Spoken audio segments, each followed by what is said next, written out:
The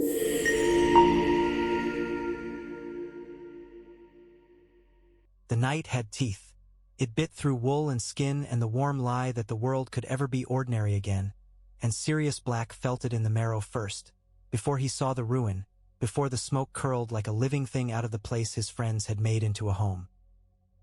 He apparat to the edge of the lane hard enough that his stomach lurched and his vision dimmed, and then he was there, standing in wet grass that glittered under a thin, cold rain, staring at the shattered shell of a cottage that should have been lit by lamp glow and laughter. Godric's hollow was too quiet, the sort of quiet that did not belong to villages, only to graves. The front wall had been torn open as if a giant had taken both hands and ripped. Beams jutted at obscene angles. Roof tiles lay scattered like broken teeth. Smoke breathed from the wound in slow, tired sighs.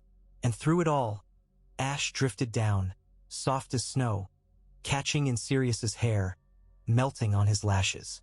His wand was already out. He couldn't remember drawing it. Some part of him had done it the way breathing happened, reflexive and necessary. Another part of him, the part that had laughed with James until he cried, the part that had watched Lily roll her eyes and then smile despite herself, stood very still as if movement might make this real. He moved anyway. He crossed the small garden, boots sinking into mud, and each step was a betrayal, because each step took him closer to proof. The air tasted of scorched magic, bitter on the tongue, like lightning held too long in the mouth. He could feel it in the stones, in the torn-up earth, in the way the rain hissed when it struck certain patches of splintered wood. James, Lily, Harry. He tried to think the names like anchors. They turned to knives. Inside, it was worse. The cottage had been small, charming in that way James had always liked. Sturdy, simple, the sort of place that said, "Here is where we stop running." Sirius stepped over a collapsed beam and into a room that no longer had a ceiling. Above him the night stared down, black and indifferent. The floor was littered with plaster and fragments of a photograph frame. A child's blanket lay half-buried beneath rubble, one corner sticking up like a white flag. His breath rasped. He lifted his wand and whispered a light charm. A pale glow filled the ruin, picking out the violence in detail. The gouges in stone, the scorch marks shaped like fingers, the splintered door that had once kept winter out. Then he saw the staircase, or what remained of it. Broken steps hung over a void. The upstairs was mostly gone, a jagged edge of wall and beam, the nursery a gaping absence. Sirius's throat tightened so hard he thought he might choke on it. "Harry," he said, and his voice sounded wrong, like it belonged to someone else. He climbed. He didn't know how he climbed. He only knew that his hands bled where they scraped wood and stone, that his knees hit rubble, that the rain slicked everything and he still did not slip. If he slipped, if he fell, he might never stand again. At the top, the room was open to the sky. The night wind swept through, carrying ash and the scent of burned things. Immobile little stars and moons hung crookedly from a piece of beam, swaying gently as if someone had just brushed past it. Sirius stared at it until his eyes stung. He had given James that mobile as a joke, some ridiculous charm shop bauble he'd found in Diagon Alley. "For the air," he'd said, because that was the only way he could talk about love, with swaggering humor, with mockery that hid tenderness. James had laughed and clapped him on the back, and Lily had taken it, touched the little stars as they spun, and said softly, "Thank you, Sirius." Now the stars turned above emptiness. A sound heavy, wet, human, pulled him around. Not human, Hagrid.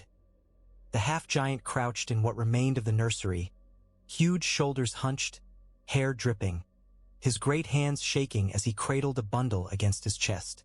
For one suspended heartbeat, Sirius could not understand what he was seeing, because his mind refused to believe the night had left anything intact. Then the bundle shifted, and a thin, furious cry cracked through the ruin. "Harry." The sound hit Sirius like a spell. His knees went weak. His vision swam.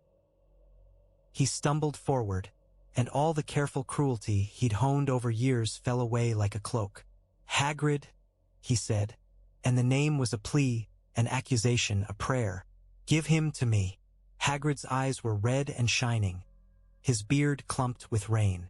He looked at Sirius as if he wanted to say something kind, and could not find the words. Sirius. His voice broke. I can't. Dumbledore said. Dumbledore isn't here. Sirius's wand hand trembled. He lowered it deliberately, forced himself to breathe. Hagrid, please, I'm his godfather. He swallowed. The taste of ash coated his tongue. I'm all he's got. Hagrid tightened his hold on the child as if the night itself might snatch him away. Dumbledore said I'm to take Harry to his aunt and uncle. Right now. Said it was important. Said. He looked away toward the broken wall, toward the darkness where the village slept on ignorant. Said there's protection. Blood protection. Sirius heard it and understood, because he'd sat through enough order meetings and enough of Dumbledore's careful, maddening plans. Lily's sister, Petunia, a muggle house with a garden and a neat front step and no idea what monsters existed. His stomach twisted, felt obscene. Protection, he repeated, and the word came out like a curse. And what about love? Hagrid flinched as if struck. Don you, he blinked hard. They're gone, Sirius. He couldn't finish.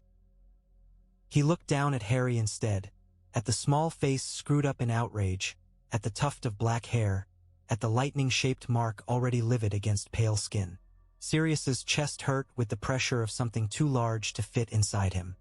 He took a step closer, slow, like approaching a wild animal. Let me hold him, just for a moment. Hagrid hesitated. In that pause, the world balanced on a knife edge. Then the half-giant shifted, awkward and gentle, and placed Harry into Sirius's arms.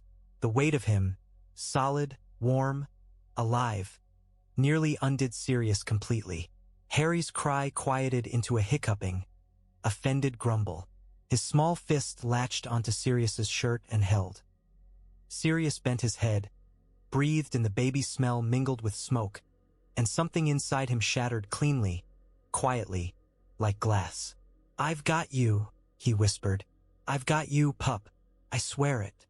Harry blinked up at him with unfocused, impossibly green eyes, and for a moment Sirius saw Lily there, bright and fierce, and James too, in the shape of the brow and the stubborn set of the tiny jaw. He wanted to howl. He wanted to tear the night apart with his teeth. Hagrid cleared his throat roughly. Sirius, I gotta. Sirius drew back enough to look at him. The motorbike, he said, voice hoarse. Take it. It'll get you there faster. Safer. Hagrid stared. But how will you? Sirius forced himself to think. There was only one thing to do. One chain of cause and consequence that could keep Harry safe. That could avenge James and Lily with something cleaner than rage. Peter, he said. Hagrid's brow furrowed. Peter? What about? He did it. Sirius heard his own words as if from far away. The certainty in him was ice. Voldemort didn't find them by accident. Someone told him. And there's only one who could have. His throat tried to close. He shoved through it. Peter Pettigrew. Hagrid's eyes widened, horror blooming. No. Not Wormy. Not. Sirius's laugh was sharp and empty. Wormy, he said softly, and the old nickname sounded sick in his mouth. Yes, Hagrid. Wormy. Hagrid held Harry's blanket in one massive hand, knuckles white. Rain ran down his face like tears. But Sirius... His gaze flicked to the broken house again, to the ash. If you're right, if I'm right, Sirius said, then Harry needs more than blood protection. He needs the truth. He needs the traitor dead or bound so tight he can't breathe without permission. Hagrid made a strangled noise. Don, go doing anything stupid. Sirius looked down at Harry one last time. The baby's eyes were already drooping, exhaustion dragging him toward sleep. Sirius pressed his lips to Harry's forehead, careful not to touch the raw scar. I'll come for you, he murmured. No matter where they put you, I'll come. He handed Harry back. It was like handing away his own heart. Hagrid took the child and tucked him close, the gentleness in his giant hands a kind of quiet miracle. "I'll tell Dumbledore you said." "Tell him he was right," Sirius cut in, because he knew the truth. Dumbledore's protections would matter, and Sirius could not afford pride tonight. "Tell him I understand. But tell him I'm not disappearing. I'm not leaving Harry to people WH. Oh, don't know what he is." Hagrid nodded, miserable. He swung one leg over the motorbike like a man climbing onto a horse, careful of the bundle in his arms. The bike's enchanted engine thrummed low, impatient. Sirius stepped back into the rain. He watched Hagrid lift off, watched the motorbike rise above the ruin and tilt toward the dark ribbon of road, tail light glowing red through mist and ash. Then it was gone, swallowed by night. Sirius stood alone in the broken nursery under the open sky. The wind shifted. In the distance, a dog barked once, sharp and uneasy. Sirius turned, eyes narrowing, and began to plan. He should have run on instinct, like he always had, straight toward the enemy with teeth bared and laughter on his lips, turning fear into sport. That was who Sirius Black had been as a boy. Reckless, brilliant, hungry for any fight that felt like freedom.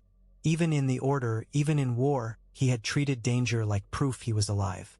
But the cottage behind him had taught him something in a single, brutal lesson. Recklessness killed. James and Lily had trusted him.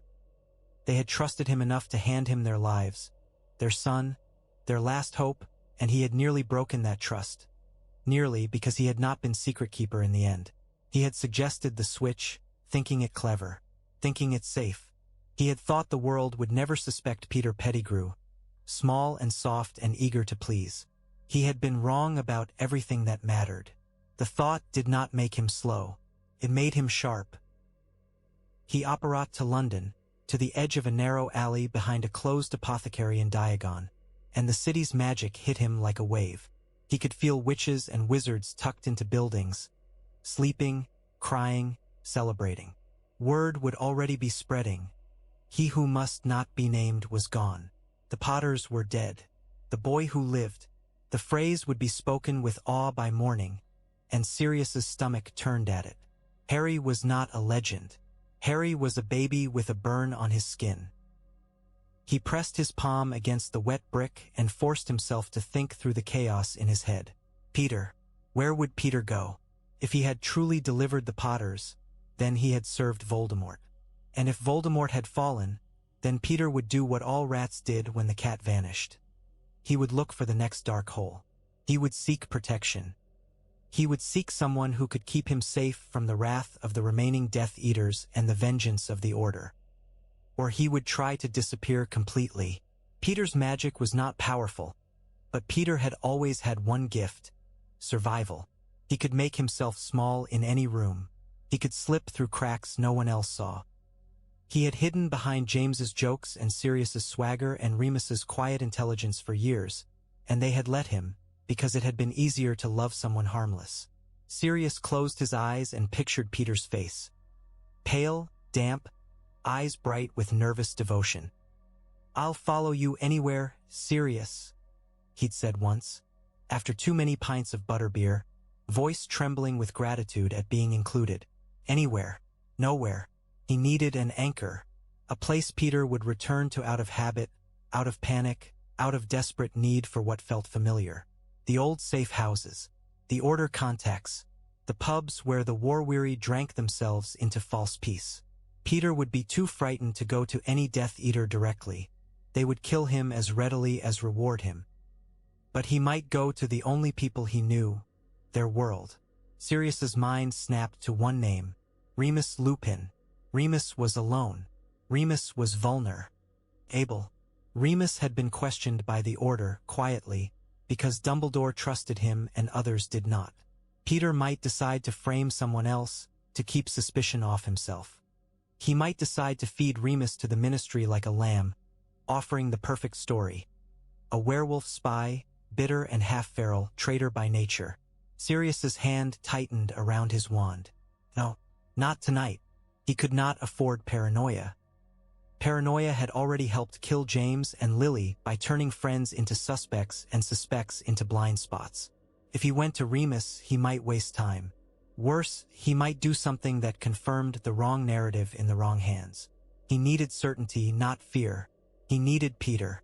Sirius left the alley and walked into the sleeping edge of Wizarding London, boots splashing in puddles that reflected lantern light. The leaky cauldron's windows were dark, Tom likely asleep upstairs, but the building hummed with old magic. Sirius passed it without going in. He did not want witnesses yet. He did not want questions he couldn't answer. He took another alley, then another, slipping through the city the way Padfoot slipped through underbrush. Silent, intent, a shadow shaped like a man. Above him, the night smelled cleaner than Godric's Hollow, but rain still fell, fine and cold, and it made the cobbles shine like black glass.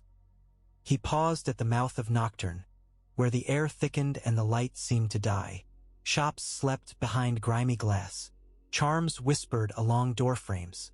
Somewhere deeper, a cat yowled, and something answered it with a low, wet chuckle. Sirius did not go in. He didn't need the black market's rot. He needed the ordinary places Peter would cling to. He needed the address Peter would remember even in terror.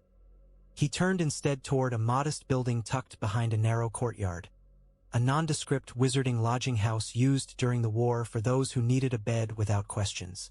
The Order had placed watchers there more than once. Peter had stayed there once, years back, after a skirmish left him shaking and pale. Habit was stronger than courage. Sirius whispered a disillusionment charm over himself and stepped into the courtyard, moving like mist. He placed his palm against the building's door. The wards tasted old, tired, not meant to keep out a determined wizard. He slid through as if the door were simply a suggestion. The hallway smelled of damp wool and stale tea. A candle guttered in a wall sconce, its flame too low, casting long shadows that moved when he did. He listened, breathing above. Soft footsteps. A muffled sob somewhere dista. And then, a sound that made his spine go cold with recognition. Scratch, scratch, scratch. Tiny claws on wood. Sirius's mouth went dry. He followed the sound upstairs, step by careful step, until he stood outside a door that had been hastily warded. The charm work was weak and frantic, like someone had slapped it on with shaking hands. Sirius lifted his wand, Myrm, yured a counterspell, and felt the wards unravel like thread. The scratching inside stopped. There was a silence thick and held. Sirius placed his hand on the latch and pushed. The room was small. A narrow bed, a chair, a table with a half-finished cup of tea that had gone cold. A suitcase open on the floor, clothes thrown in without care. The window was shut, rain tapping against the glass. And on the table, beside the cup, sat a rat. It was an ordinary rat at first glance. Brown fur, twitching whiskers, bright eyes. But Sirius had lived with animagi. He had lived as one. He knew the unnatural stillness, the too-aware gaze. The rat stared at him. Sirius stared back. "Hello, Peter," Sirius said softly. The rat moved, not toward the door, not toward the window, toward the teacup, as if the creature might pretend it belonged here, might play dumb and be left alone. Sirius closed the door behind him with a quiet click. "You're very clever," he said. His voice was calm now, almost gentle. "You always were. Clever enough to hide in plain sight. Clever enough to wear loyalty like a costume." The rat's eyes widened minutely. It darted toward the edge of the table. Sirius flicked his wand. A shimmering dome snapped into place over the table, trapping the animal beneath it like an insect under glass. The rat hit the invisible barrier and squealed, claws scrabbling. Sirius stepped closer. Rainwater dripped from his hair onto the floor, darkening the wood. "Don't," he murmured. "Don't make me do this messy." The rat froze, chest heaving. Sirius's pulse beat hard, steady. He could feel something hot rising in him, something that wanted to laugh and curse and tear. He held it down with sheer force of will. "Change," he said. The rat stared at him. Sirius raised his wand again, and the air sharpened with threat. "I said change." There was a moment where the rat trembled so violently Sirius thought it might actually die in that shape. Then the creature shuddered, bones stretching, fur receding, limbs unfolding. The air filled with the sickening crack of transformation. In seconds, Peter Pettigrew crouched on the table in place of the rat, naked and shaking, eyes huge with panic. Sirius looked at him and felt nothing like relief. He felt revulsion. Peter's skin was pale, mottled with gooseflesh. His hair hung in damp strands around his face. He looked smaller without clothes, smaller without the illusion of harmlessness. He looked like a man caught in a lie, which was what he was. "Sirius," Peter whispered, and his voice was a whine. "Sirius, I." Sirius's wand snapped up, and invisible cords wrapped Peter's wrists and ankles, yanking him flat on his stomach on the table. Peter gasped, cheek pressed to wood. Sirius flicked again, and a cloth conjured itself over Peter's hips, not out of mercy but because Sirius refused to let the night add indecency to its list of crimes. "Don't say my name like you have any right," Sirius said. "Bait." Her eyes filled with tears. I didn't mean James." Sirius leaned in, close enough to smell stale sweat and fear. "Where is he, Peter?" he asked softly. "Where is Voldemort?" Peter's breath hitched. His eyes darted, searching for a way out that did not exist. He's gone," he stammered. "Everyone knows he's—" "Where?" Sirius repeated, and each letter was a blade. Peter's lips trembled. "I don't know," he whispered. I swear I don't." He fell. Sirius straightened. He looked around the room, took in the open suitcase, the cold tea, the frantic wards. "You were running," he said. "From us. From them. From everyone. Because you know what you did." Peter began to sob. "They'll kill me," he choked.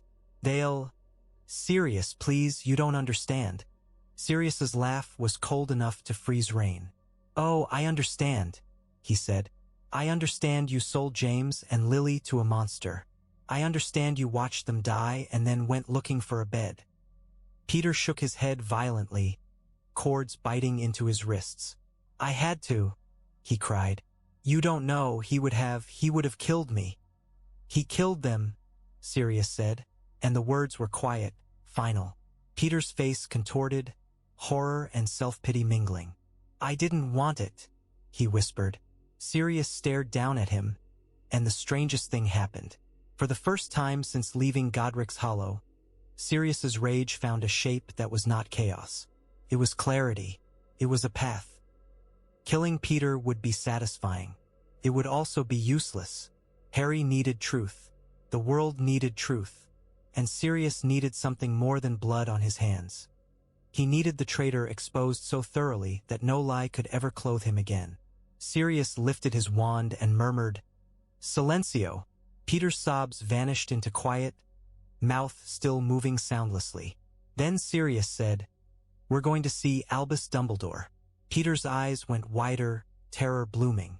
He thrashed, silent and desperate. Sirius lowered his wand tip until it hovered near Peter's throat. "If you try to run," he said softly, "I will not chase you. I will end you where you stand. Do you understand?" Peter's eyes flicked to Sirius's face, searching for mercy. Finding none, he nodded rapidly. Sirius dispelled the dome, kept the bindings, and dragged Peter off the table as if hauling a sack. Peter hit the floor hard, a muffled gasp escaping even through Silencio. Sirius opened the door and looked into the dim hallway. The night outside was wet and cold and full of people who would wake tomorrow to a new world. Sirius stepped into it with Peter Pettigrew bound at his feet, and for the first time since the Potters died, he felt the faintest sense that the night's teeth could be blunted. Hogwarts at night always felt like a living thing, stone and magic and memory stitched together. Sirius had walked its corridors 1,000 times as a boy, half feral with arrogance and joy, convinced the castle belonged to him and his friends. Tonight, as he apparat to the edge of the grounds and crossed through the gates like a ghost dragging a prisoner, the castle did not feel like home. Felt like a judge. He made no attempt at stealth. He wanted witnesses now. He wanted people to see Peter Pettigrew bound and trembling at his feet. Let rumor spread. Let the truth begin as a shock that could not be swallowed. The entrance hall was empty but for the echo of Sirius's boots and the distant hiss of rain against stained glass. Torchlight flickered along the stone, making shadows writhe. The air smelled of old wax and damp wool. Somewhere above, a staircase creaked as if listening. Sirius climbed, pulling Peter behind him. The bindings kept Peter from transforming. Sirius had layered them with a tight, clever weave of magic that bit whenever Peter's body tried to change shape. Peter whimpered soundlessly, eyes wet and wild. At the gargoyle guarding the headmaster's office, Sirius stopped. The absurdity of it struck him. All the war, all the death, and he still had to provide a password like a student seeking an appointment. He stared at the stone creature and felt fury flare again. Then he forced it down. "Lemon drop," Sirius said, because James had once told him that was a favorite, and Sirius could not think of anything else. The gargoyle shifted aside without comment. The spiral staircase carried him up, into the heart of the castle. The door at the top opened before he could knock. Albus Dumbledore stood in the doorway, robe sleeves rolled slightly as if he'd been working. His half-moon spectacles caught candlelight.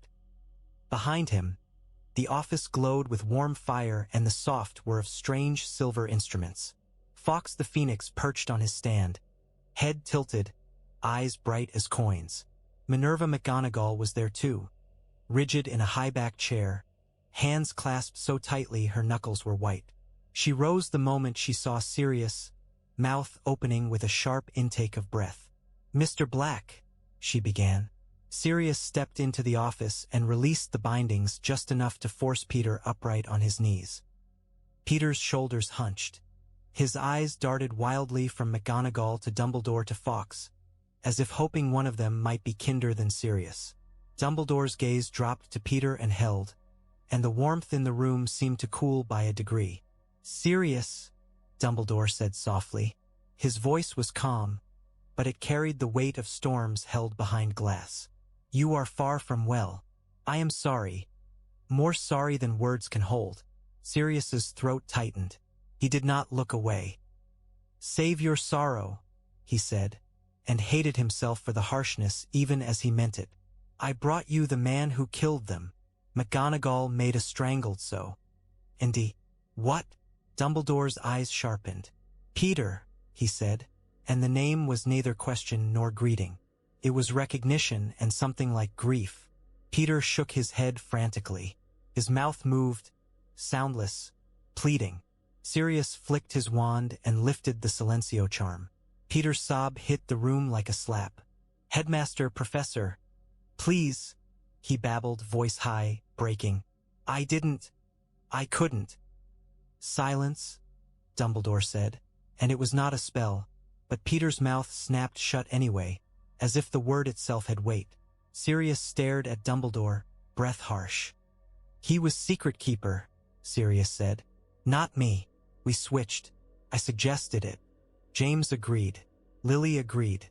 They trusted." His voice cracked, and he swallowed it back down. They trusted him. McGonagall sank back into her chair as if her legs had failed. Her face was pale, eyes shining with shock. "But the ministry, Sirius, they'll believe anything that fits their fear," Sirius snapped. "They'll believe I did it because my family's name has rot. They'll believe whatever makes their paperwork tidy." Dumbledore moved closer, slow, measured. He stopped a few steps from Peter and looked down at him, gaze steady as stone. "Peter Pettigrew," he said quietly, "did you give Lord Voldemort the Potter's location?" Peter's eyes filled. His whole body shook. He would have killed me," he whispered. He said if I didn't, he'd. "Did you?" Dumbledore asked again, and there was no anger in it now, only an awful patience. Peter's shoulders caved. He covered his face with bound hands and sobbed. "Yes," he whispered through fingers. "Yes, I did it." I'm sorry. McGonagall's hand flew to her mouth. A sharp sound caught behind her fingers. Fawkes let out a low, haunting cry. Sirius felt the confession like a hammer blow, even though he had known. Knowing and hearing were different kinds of pain. He closed his eyes, and for a moment he saw James's grin, Lily's fierce gaze, the nursery mobile spinning in cold air. When he opened his eyes, Dumbledore was watching him, sorrow deepening the lines around his mouth. "I should have suspected," Dumbledore murmured almost to himself. "I should have seen the way Peter clung to safety. Fear makes traitors, but it also leaves traces." Sirius's laugh was jagged. "Fear didn't do this," he said. "Choice did." Dumbledore inclined his head slightly, acknowledging the truth. Then he turned his gaze back to Peter. "Where is Lord Voldemort now?" he asked. Peter looked up, eyes bloodshot. "I don't know," he whispered. He fell. There was a flash like lightning. He screamed, then nothing. "I ran. I didn't go back." Dumbledore watched him for a long moment. Then he lifted his wand. "Legilimens," he said softly. Peter's eyes went wide. He tried to turn away, but the bindings held him. Dumbledore's gaze sharpened into something piercing, and Peter's face contorted as if he were being peeled open from the inside. Sirius's stomach clenched. He had never liked legilimency. It felt too much like theft, even when used for justice. But tonight, he wanted certainty like he wanted air. Dumbledore lowered his wand after a moment. His expression was grave. "Peter speaks the truth," he said. "He does not know where Lord Voldemort is. He knows only that he fled." McGonagall's voice was thin. "Albus, what happens now?" Dumbledore's gaze moved to Sirius, and in it Sirius saw something hard and ancient. "Now," Dumbledore said, "we do this properly." Sirius's jaw tightened. "The Ministry will bury it," he said. "They'll pretend they never made a mistake. They will be forced to listen," Dumbledore said, and the quiet certainty in his voice was more frightening than shouting. "Barty Crouch has many faults, but he values order. He values public certainty, and he will not ignore a confession made in this room." Sirius swallowed. The name of Barty Crouch meant cold cells and quick judgments. It meant a man who had sent people to Azkaban without blinking. It meant a man who would love the simplicity of blaming Sirius Black. He looked down at Peter. Peter met his gaze, and there was something like resentment there beneath the fear, as if Peter could not forgive Sirius for forcing the truth into light. Sirius felt his lips curl. "You're going to stand in front of them all," Sirius said softly. "And you're going to say it again." Peter's eyes widened, and he began to shake harder. "They'll kill me," he whispered. "Then perhaps," Sirius said, voice like ice. "You should have thought of that before you chose to live at their expense." Dumbledore's hand came down on Sirius's shoulder, gentle but firm. "Sirius," he said quietly, "there will be no killing. Not if we are to rebuild anything from this night." Sirius's throat worked. He did not trust himself to answer. He nodded once, stiffly. Dumbledore turned to McGonagall. "Minerva," he said, "please send a message to Madame Bones, and to Barty Crouch. Tell them to come at once." McGonagall's eyes widened. "At once? Albus, it's tonight," Dumbledore said, and his tone allowed no argument. McGonagall rose, trembling with contained fury, and swept from the office like a storm in tartan. The room fell into a tense, waiting silence. Sirius stared at the fire, at the way it licked the logs and turned them into embers. He thought of Godric's hollow of smoke and ash. He thought of Harry's small fist clutching his shirt. His hand tightened around his wand until his fingers ached. "Thank you," Dumbledore said softly, so quietly Sirius nearly missed it. Sirius did not look at him. "Don't," he rasped. "Don't thank me. I did this. I suggested the switch. His voice broke. "I thought it was clever." Dumbledore's gaze was kind and terrible. "Cleverness is not the same as wisdom," he said. "You were young, Sirius, and the war made all of us desperate." Sirius's laugh was bitter. "We're still desperate, Bledor did not deny it. Outside, rain lashed the windows. Inside, a traitor knelt bound on a Persian rug, and the castle's old magic listened. They came like the storm itself. Heavy boots on stone, cloaks trailing water, the smell of wet wool and cold iron. Sirius heard them before he saw them. The distant murmur of voices climbing the spiral staircase. The scrape of impatience as the gargoyle slid aside for authority. Barty Crouch arrived first, his presence cutting through the room like a knife. He was taller than Sirius remembered, or perhaps grief made everyone loom. His hair was meticulously combed despite the rain. His mouth was set in a line so rigid it looked carved. Amelia Bones followed, broad-shouldered and stern, her expression already fixed in the weary disgust of someone who had been dragged out of bed to confront the worst of human nature.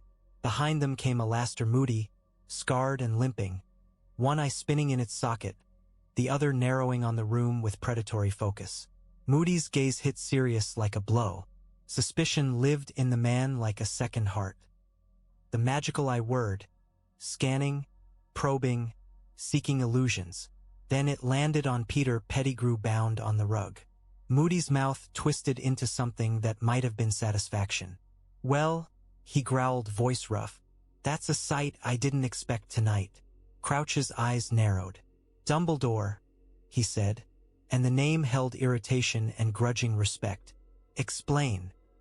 Dumbledore stood near his desk, hands folded loosely, as calm as if he were welcoming guests for tea rather than dragging the ministry into the heart of a fresh tragedy. "Bartemius," he said gently. "Amelia, thank you for coming so quickly." Amelia Bones's gaze flicked to Sirius, then to Peter, then back. "I assume you have a reason," she said, voice clipped, "for waking the department in the middle of the night." Sirius felt rage coil in him at the word waking, at the implication that this was an inconvenience. He held it down. He could not afford to lose control. "Not now." Dumbledore gestured toward Peter. "Peter Pettigrew has confessed," he said simply, "to betraying Lily and James Potter to Lord Voldemort." The words hung in the air like smoke. Crouch's face did not change. "Confessed," he repeated. "In what manner?" Moody snorted. "In the manner of a cornered rat, I'd wager." Peter flinched, shoulders hunching. His eyes flicked to Sirius with pure hatred for a heartbeat, then dropped. Amelia Bones stepped forward, eyes sharp. "Is he under compulsion?" she asked. Dumbledore's gaze was steady. "He is bound," he said, "because he attempted to flee, but he is not imperious. You may test for yourself." Crouch's wand was in his hand now, as if it had always been there. The movement was smooth, practiced. Sirius watched him, and every instinct screamed danger. This man had sent his own son to Azkaban, rumor said. Sent him away without blinking. This man would not hesitate to make an example. Crouch pointed his wand at Peter. "Finite," he snapped, and a soft shimmer passed over Peter's body, testing for active compulsions. He followed it. Teach another, harsher incantation Sirius did not recognize, one that made the air taste metallic. Peter gasped. "I'm not," he began, voice cracking. "I'm not under." "Silence," Crouch said, and Peter's mouth clamped shut again. Not by magic this time, but by pure fear. Moody limped closer, magical eye spinning over Peter's bindings. "No imperious," he growled. "No glamour. Just a coward." Amelia Bones's mouth tightened. "Unbind him partially," she said to Dumbledore. "Enough to speak. Not enough to run." Dumbledore nodded once. He flicked his wand, and the cords loosened around Peter's wrists, though not his ankles. Peter sagged, rubbing raw skin. Amelia crouched in front of him, gaze level with his. "Peter Pettigrew," she said, "you are accused of aiding and abetting the murders of James and Lily Potter. You will answer carefully. Do you understand?" Peter swallowed, throat bobbing. "Yes," he whispered. "Did you act as their secret keeper?" Peter's eyes darted. "Yes," he whispered again. "For the Fidelius charm." Crouch's gaze sharpened. The Potter's secret keeper was not publicly known, he said. We had reason to believe. You believed... Sirius cut in, unable to stop himself. What was convenient? Moody's wand flicked toward Sirius. Easy, Black, he snarled. One wrong move and I'll drop you myself. Sirius met Moody gaze. Jaw tight. Try, he said, voice low. Dumbledore's hand lifted slightly, a quiet warning. Sirius forced himself to step back, to breathe. Amelia Bones's eyes never left Peter. Did you reveal the Potter's location to Lord Voldemort? Peter's face crumpled. He began to cry, shoulders shaking. Yes, he whispered. Yes, I did. Crouch's voice was like stone. Why? Peter's sobs turned hysterical. He would have killed me, he choked. He promised. He promised he'd spare me, that I'd be safe. Moody spat on the rug. Safe, he growled. You sold your friends for safety. Peter flinched. I didn't have a choice. You always have a choice, Amelia Bones said, and her voice cut clean through the room. Peter's eyes were wild. You don't understand, he babbled. He was inside my head. He could see, he knew. Dumbledore's gaze sharpened. Did you meet him in person? He asked.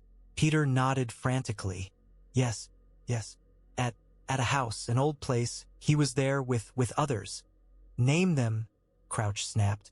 Peter's lips trembled. I don't. He swallowed. I saw Lucius Malfoy, and his eyes squeezed shut. And I think Avery, and McNair. But it was dark. Moody's magical word. He's not lying about that, he muttered, and Sirius felt a cold satisfaction at the words. Amelia Bones leaned closer.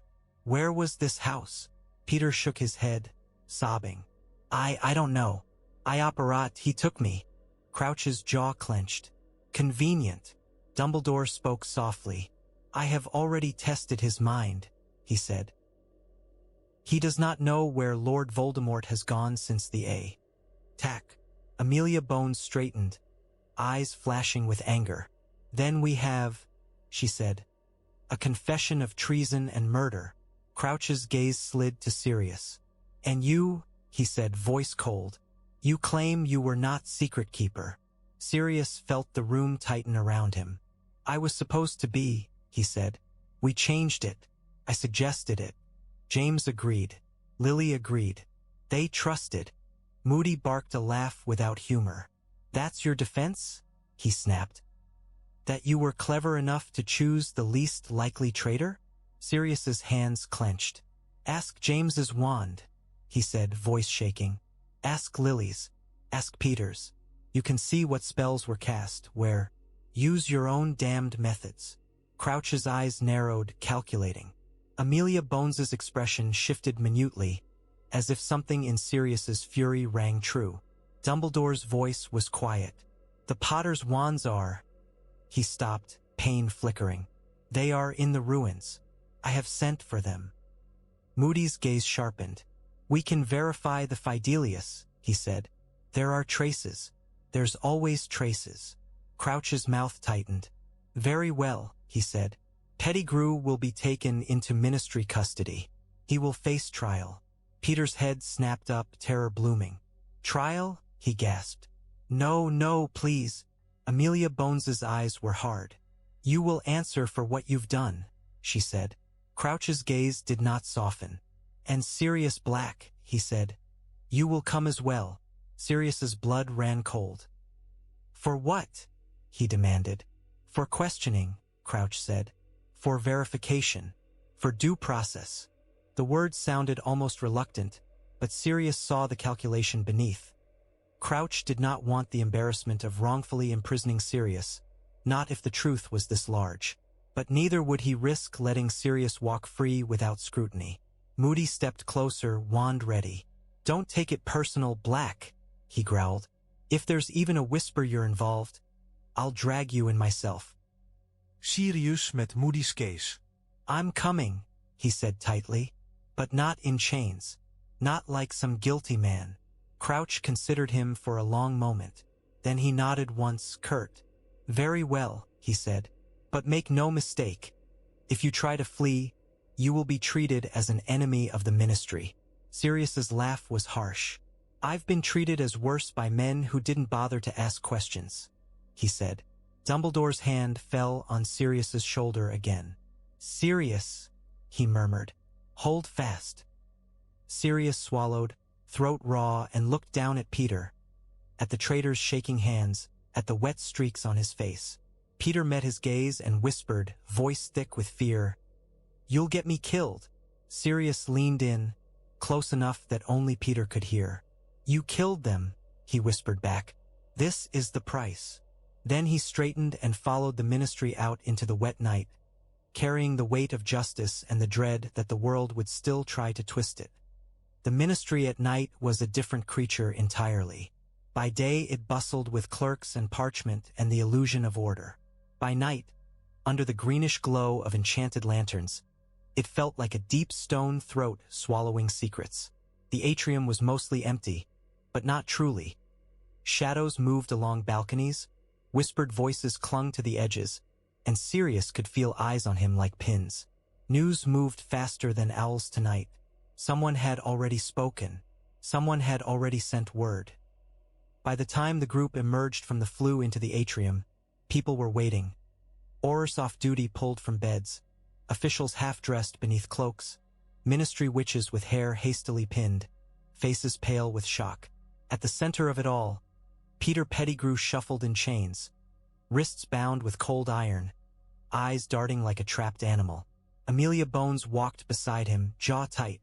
Moody limped behind, one hand never far from his wand. Barty Crouch strode ahead as if he owned the stone beneath their feet. And Sirius walked unchained, but surrounded. 2 Aurors flanked him, hands poised. Their gazes were not hostile exactly, but wary. He could see the questions in their eyes.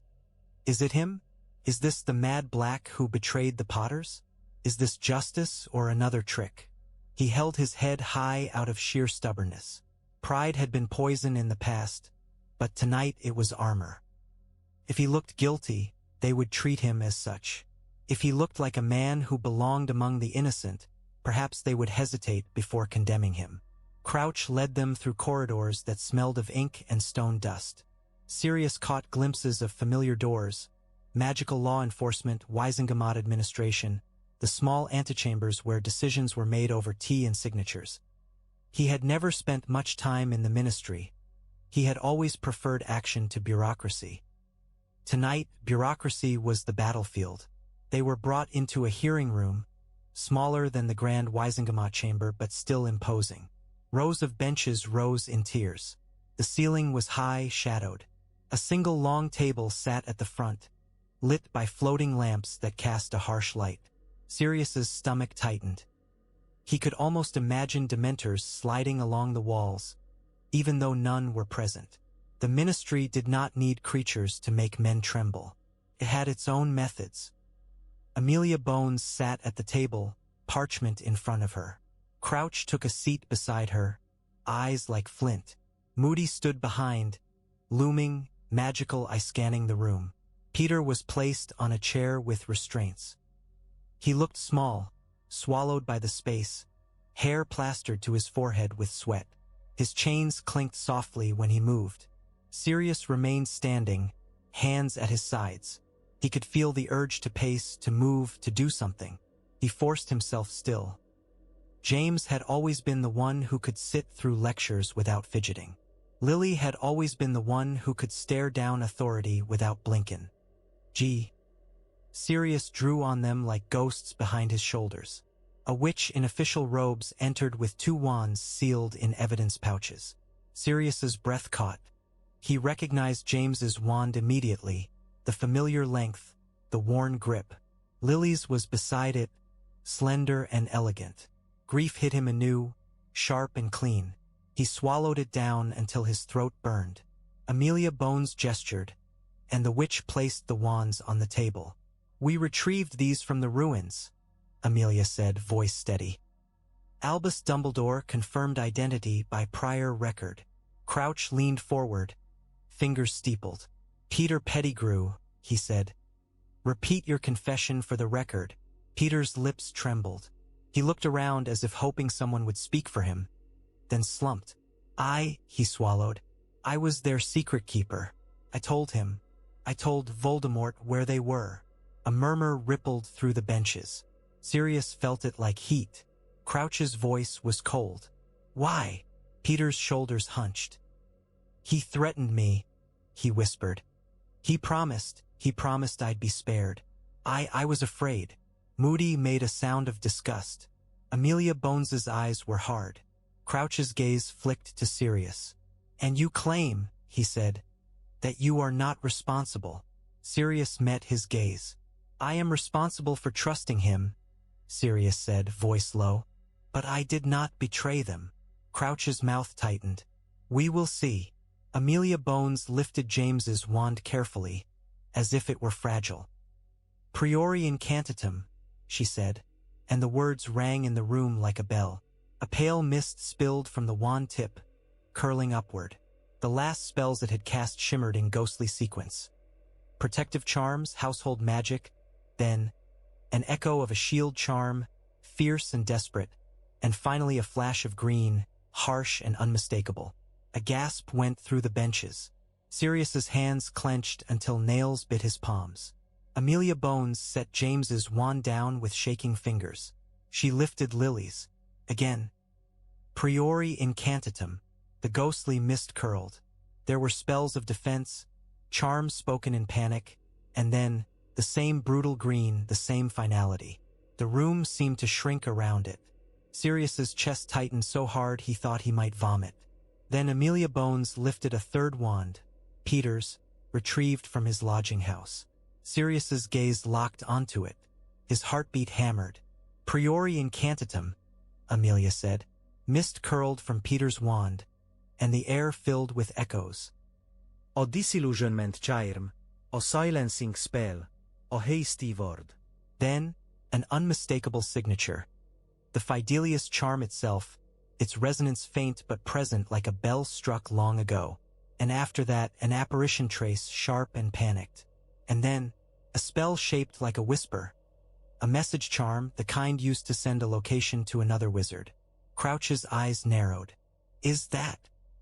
"It appears," Amelia Bones said, voice tight, "that Peter Pettigrew's wand was used to transmit information consistent with a location charm shortly before the Potter's deaths." "Bait." Er's face went white.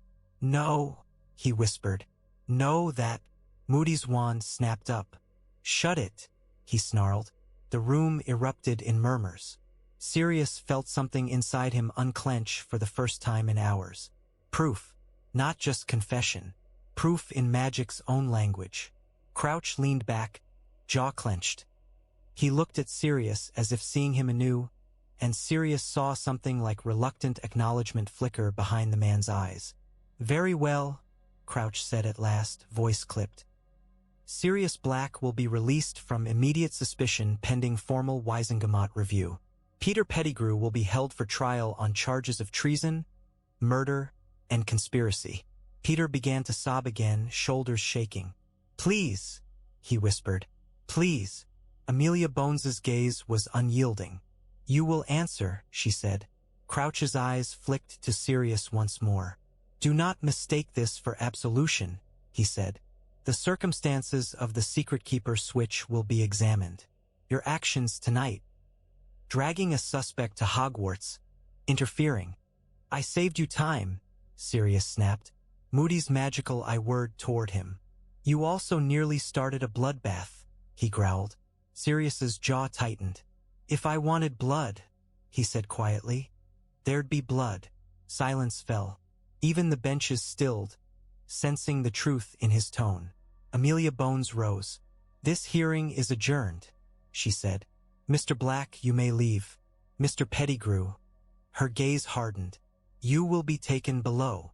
Oars moved. Chains clinked. Peter's sobs turned frantic, and as he was hauled away he twisted to look at Sirius, eyes full of venom. "You'll regret this," he hissed. Sirius watched him go, expression flat. He already regretted everything. When the doors shut behind Peter, Sirius stood in the emptying room and felt the aftershock of adrenaline drain from him.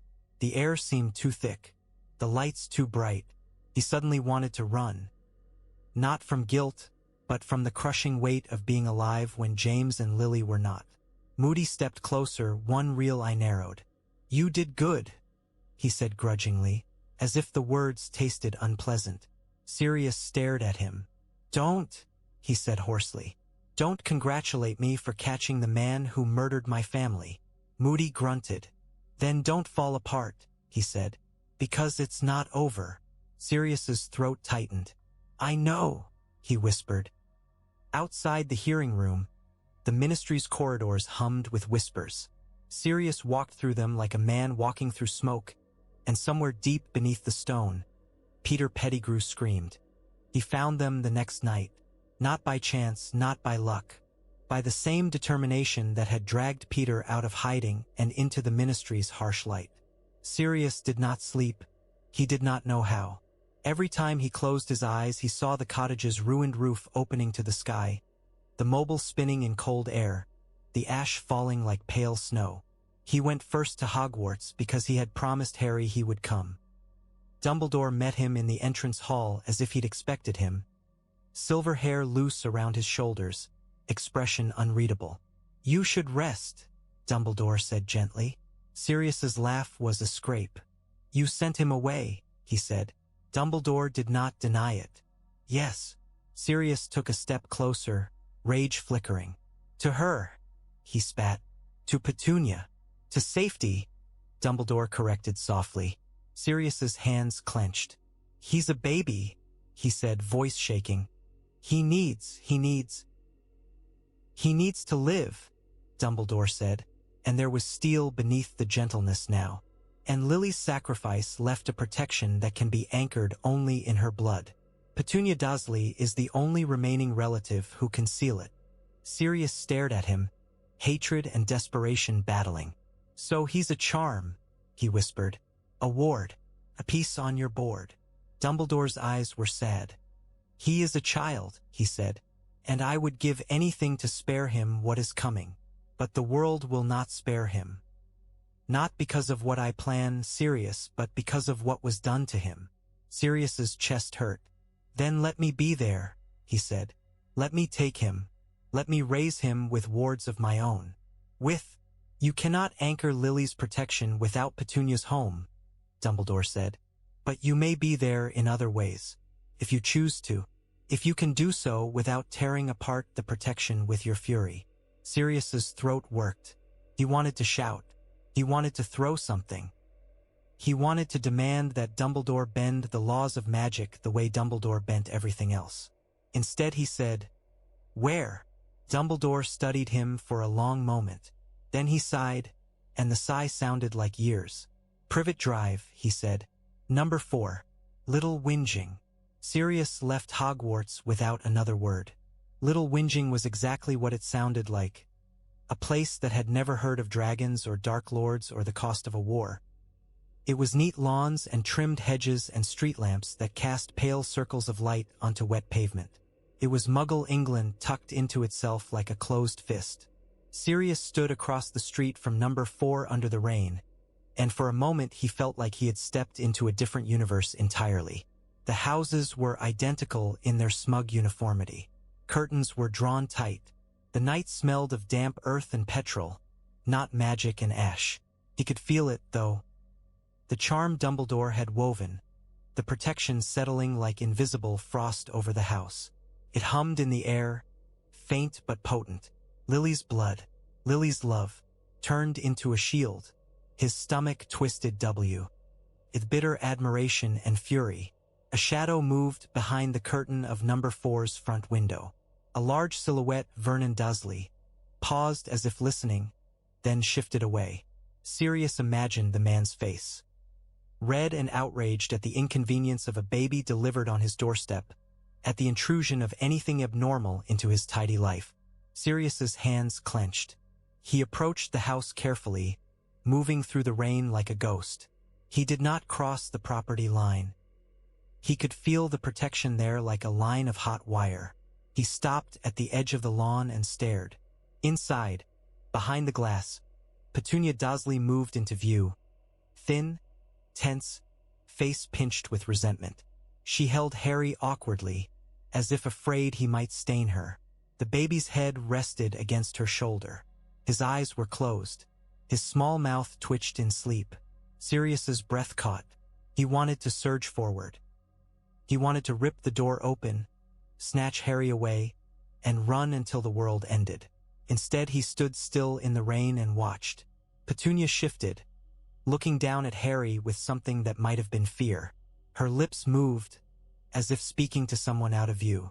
Sirius saw another face briefly. A boy, perhaps 10 or 11, round and blonde, Dudley, peering with open disgust at the bundle in Petunia's arms. Petunia's expression tightened. She turned away, moving deeper into the house. Harry vanished from sight. Sirius's chest ached as if someone had reached in and squeezed his heart. A sound behind him made him whirl.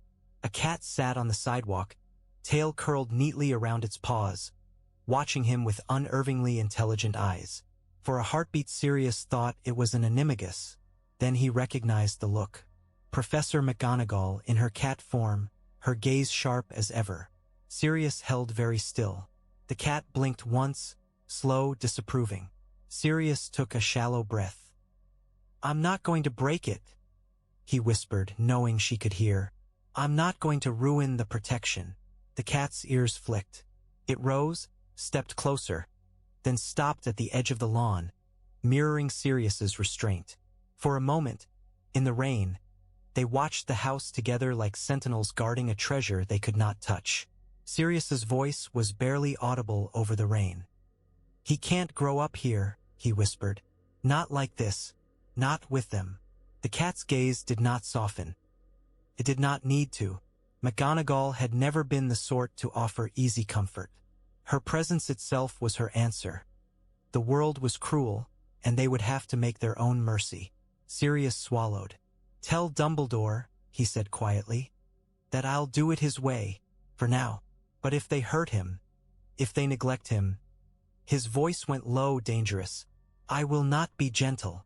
The cat blinked again, slow and judging, then turned and padded away into the night, disappearing into shadow between street lamps. Sirius remained, staring at the darkened house, rain dripping from his hair, his coat heavy with water and grief.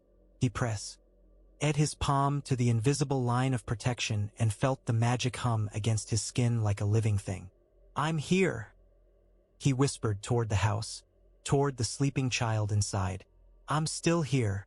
Then he stepped back into the rain and vanished, because he had a war to finish and a promise to keep. Remus Lupin lived like a man waiting for the next blow. Sirius found him in a crumbling safe house on the edge of Wizarding London, a place that smelled of damp paper and old regret. The windows were charmed against prying eyes, but the charm work was patchy, tired. Remus sat at a scarred wooden table with a candle burning low beside him. His face pale, hair longer than usual, eyes shadowed as if sleep had abandoned him too. He looked up when Sirius entered, and for a heartbeat his expression was pure relief. Then it hardened into something guarded. "Sirius," Remus said softly. "I heard." "Everyone's heard," Sirius snapped, and immediately regretted the harshness. He inhaled, forced himself to speak with less poison. "I caught Peter." Remus froze. The candle flame flickered. "Peter," he whispered, as if the name were a ghost. "He confessed," Sirius said. "Dumbledore heard. Crouch heard. Bones heard. It's done." Remus stared, and something in his face cracked. Pain, anger, a kind of stunned disbelief. He let out a shaky breath that sounded like it hurt. "So it was him," he murmured. "All this time." Sirius watched him closely. The war had hollowed Remus in ways Sirius had never fully understood. Being a werewolf meant living with a constant, quiet exile, even among friends. Sirius had known that. He had not truly felt it until he saw Remus now, gaunt, tense, as if expecting Sirius to accuse him too. Sirius's stomach twisted. "I thought," he began, and the word snagged. Remus's gaze sharpened. "You thought it was me," he said quietly. Sirius swallowed. Silence stretched between them, heavy and bitter. Remus's mouth twisted into a sad smile. "Of course you did," he said. "It would have been logical. The werewolf, the outsider." Sirius's hands clenched. "I'm sorry," he said, and the words felt inadequate, too small to cover the damage. Remus looked down at his hands. They were scarred, the skin roughened by years of transformation and violence. "I understand why," he said softly. "War does that. It teaches you to cut away trust like a limb, because you think it will save you." Sirius stepped closer, anger flaring. Not at Remus, but at himself. "I was wrong," he said, "and it nearly killed everything left." Remus's voice was quiet. "It did kill everything left," he said, and the candle flame trembled as if in agreement. Sirius flinched. James and Lily's absence yawned between them like a wound. He pulled a folded parchment from his coat and slapped it onto the table. The ministry seal glinted in candlelight. Remus glanced at it. "What's that?" "A temporary order," Sirius said tightly. "They've cleared me of immediate suspicion. Pending Wizengamot review." He swallowed. "Peter's in custody. They'll parade him like a trophy." Remus's expression twisted. "And Harry?" Sirius's throat tightened. "Privet Drive," he said. "Dumbledore's protections." Remus's face went pale with something like grief. "Muggles," he whispered. "He's sending H. Imto muggles." "Lily's sister," Sirius said, voice rough. "Blood. Wards. The usual Dumbledore calculus." Remus's hands curled into fists. "He's a child," he said, and there was anger now, fierce and unexpected. "He's not a symbol." Sirius's laugh was harsh. "Tell me about it." They stared at each other across the table. Two broken men held together by shared loss. For a moment Sirius saw the four of them again, the Marauders, young and arrogant and convinced they could outsmart the world. He saw James's grin, Peter's eager laugh, Remus's shy smile. He saw himself, reckless and bright. That world was gone. Remus rubbed a hand over his face, dragging fingers down as if trying to wipe away exhaustion. "What do we do?" he asked quietly. Sirius's gaze hardened. "We don't let them rewrite this," he said. "We don't let Crouch turn it into a tidy story where the ministry saved everyone. We don't let the Death Eaters slip back into their houses with their money and their smiles." Remus's eyes narrowed. "You think they will?" Sirius's laugh was bitter. "I know they will," he said. "They'll claim they were imperieused. They'll cry in court. They'll buy their way free." Remus's mouth tightened. "And you want to stop them?" "Yes," Sirius said simply. "For James. For Lily. For Harry." Remus stared at the candle flame. "You can't fight the ministry," he murmured. Sirius leaned forward, voice low. "I'm not fighting the ministry," he said. "I'm fighting the rot that hid inside it while we bled." Remus's gaze lifted, and Sirius saw something dangerous in it. Hope sharpened into resolve. "If we do this," Remus said softly, "we do it carefully." Sirius nodded once. "Carefully?" he echoed, and the word tasted strange, unfamiliar. Remus's eyes flicked to Sirius's face, searching. "Sirius?" he said quietly. "Are you all right?" Sirius almost laughed. "No," he said, voice raw. "I'm not. I'm standing on a cliff edge and pretending the wind isn't trying to push me off." Remus's expression softened. He rose slowly, as if his body ached. He stepped around the table and, to Sirius's shock, placed a hand on his shoulder. The touch was light, steady. "We'll hold each other," Remus said, voice low. "That's what we used to do, before we forgot how." Sirius's throat tightened. He nodded once, unable to speak. Outside, rain tapped against the charmed windows. Inside, two survivors sat down together and began to map a war that was not over, while somewhere in a ministry cell, Peter Pettigrew listened to the stone and waited for punishment. They moved like the tide after a storm, slow at first, then suddenly unstoppable. Names that had been whispered in safe houses became parchment in ministry files. Claims of Imperius became rehearsed speeches. Old grudges became tools. Sirius did not attend the first raids. Dumbledore forbade it, gently but firmly, citing optics and caution and the fragile credibility Sirius had clawed back. Sirius hated the restraint, but he understood it.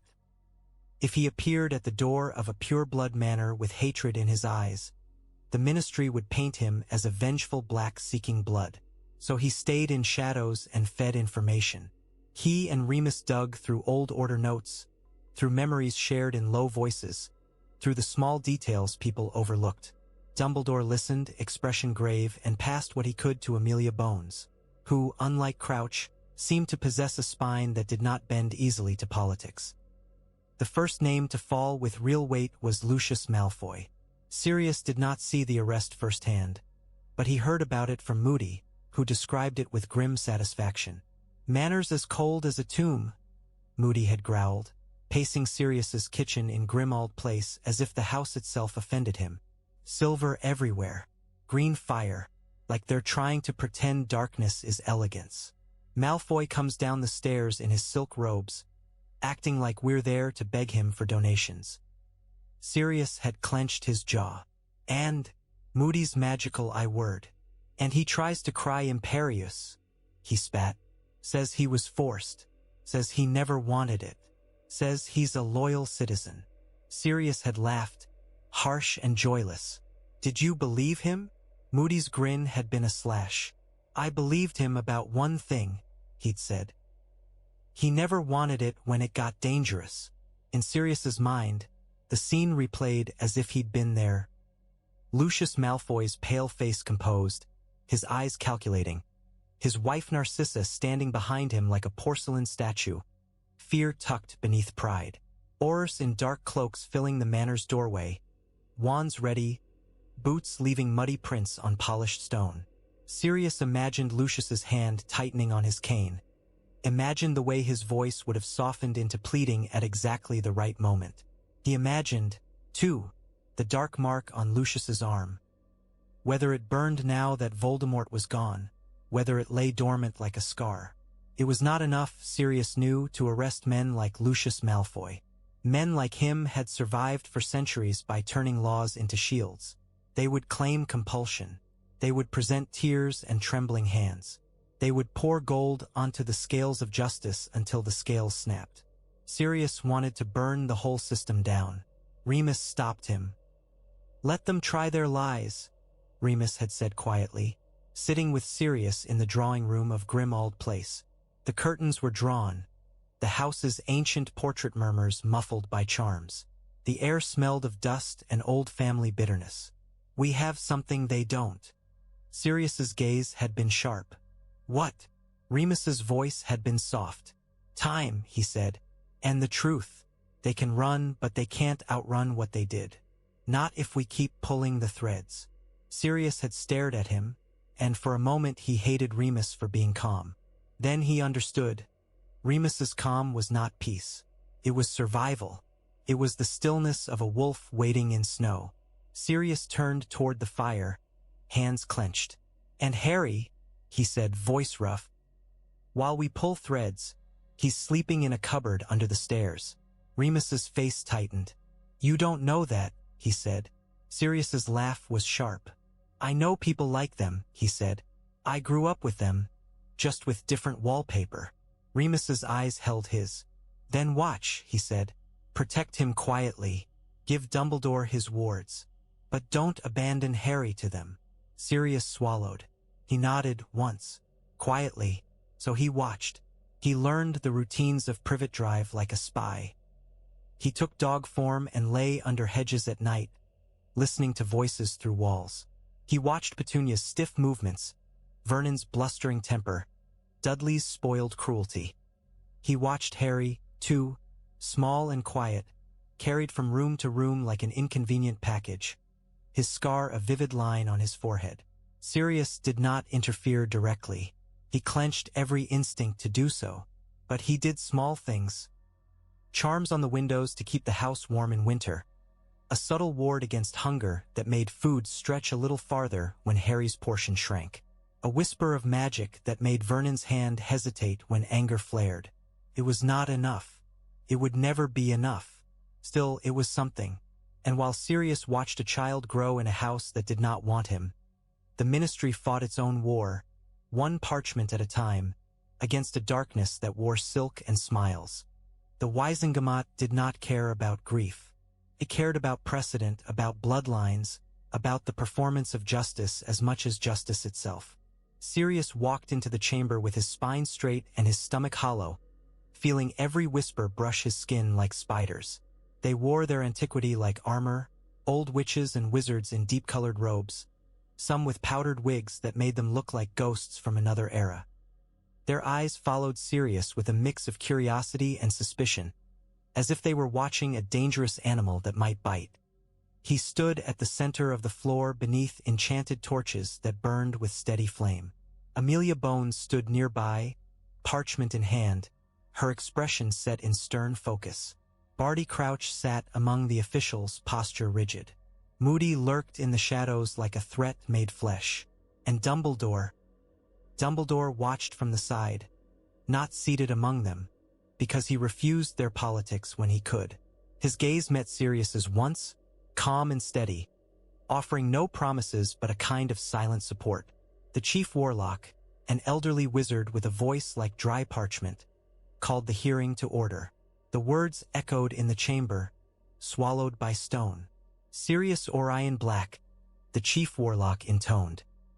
You stand before this council in regard to the events of October 31st, 1981. You have been accused, publicly and privately, of betraying Lily and James Potter and aiding he who must not be named. Evidence has been presented to suggest otherwise. This council will determine your status. Sirius listened, jaw clenched, as if the words were about someone else. Amelia Bones stepped forward and laid out the facts with brutal clarity. Peter Pettigrew's confession, the wand evidence, Dumbledore's testimony regarding the Fidelius switch, Moody's account of Peter's capture. She spoke like a hammer, each sentence driving a nail into the coffin of the old narrative. When she finished, the chamber fell into murmurs. A witch in emerald robes leaned forward. Confession can be coerced, she said, voice sharp. Sirius Black is known for violence. Sirius's hands clenched. Amelia Bones's gaze cut to the witch. The confession was verified by legitimacy, she said, by Albus Dumbledore. Another wizard, thin as a reed, sneered. And we are to accept Dumbledore's word as law? Dumbledore's expression did not change. Sirius's voice cut through the murmur before he could stop it. You accepted the Ministry's word as law when it was convenient, he said, and the chamber snapped to attention like a dog hearing a whip. You were ready to throw me into Azkaban without a trial because my name fits your fear. A ripple went through the benches. Outrage, discomfort, guilt.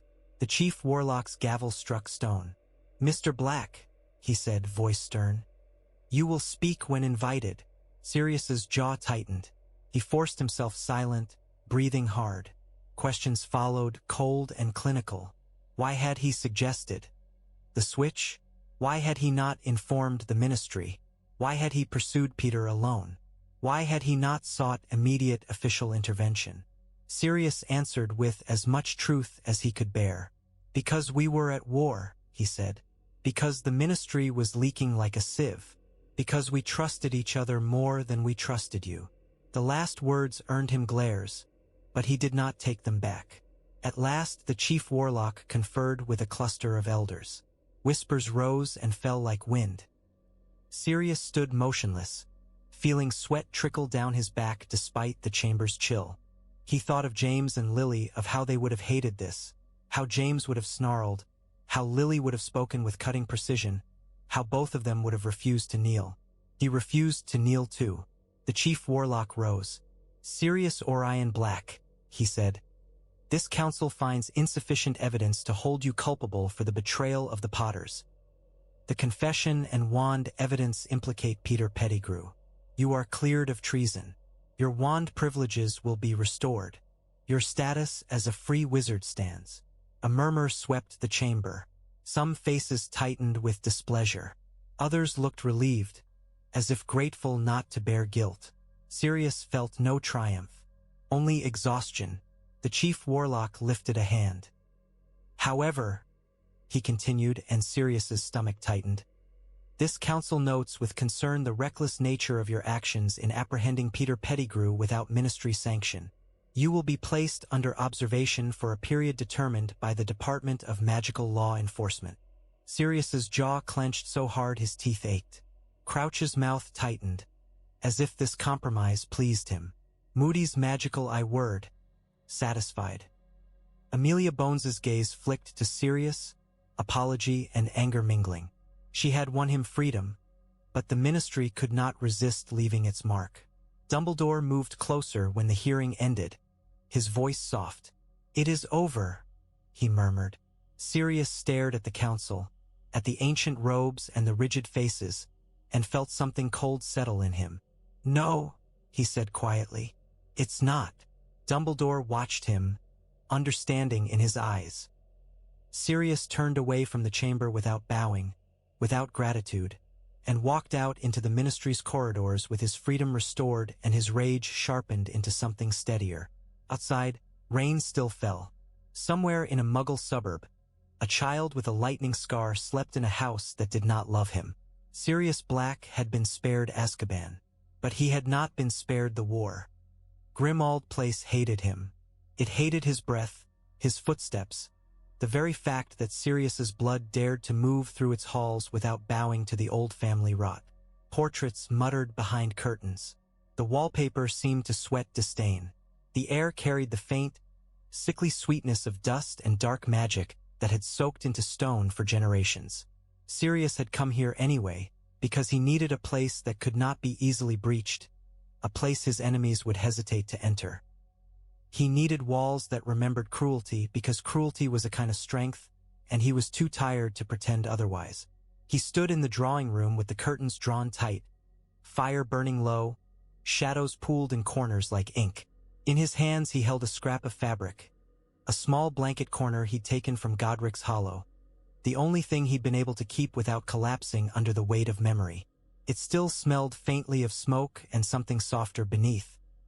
Baby soap, warmth.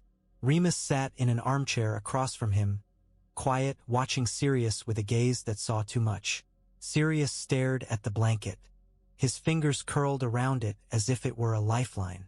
I should be raising him, Sirius said, voice rough. Remus did not argue.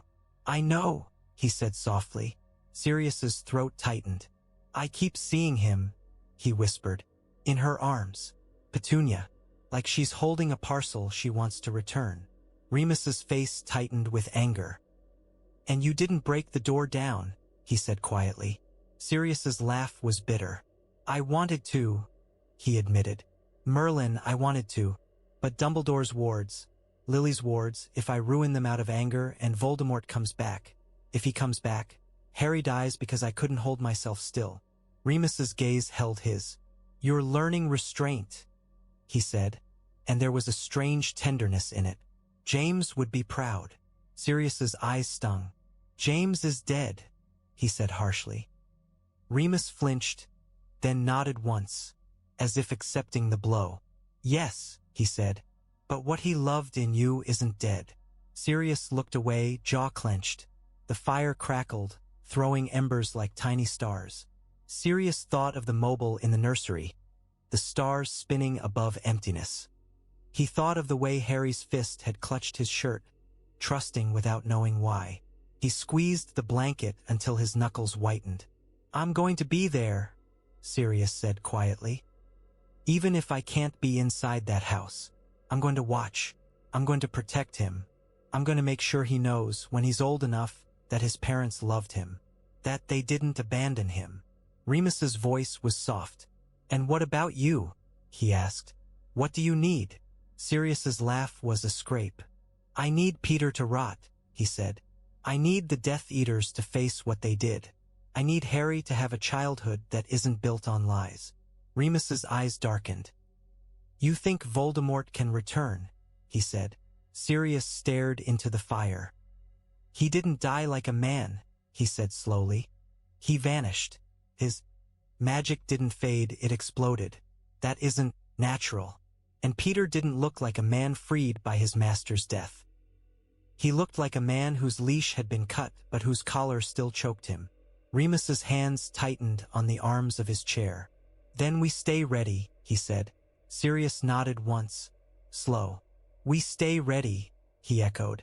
He lifted the blanket scrap and pressed it to his forehead briefly, a gesture half prayer, half punishment. Then he lowered it and folded it carefully, as if honoring something sacred.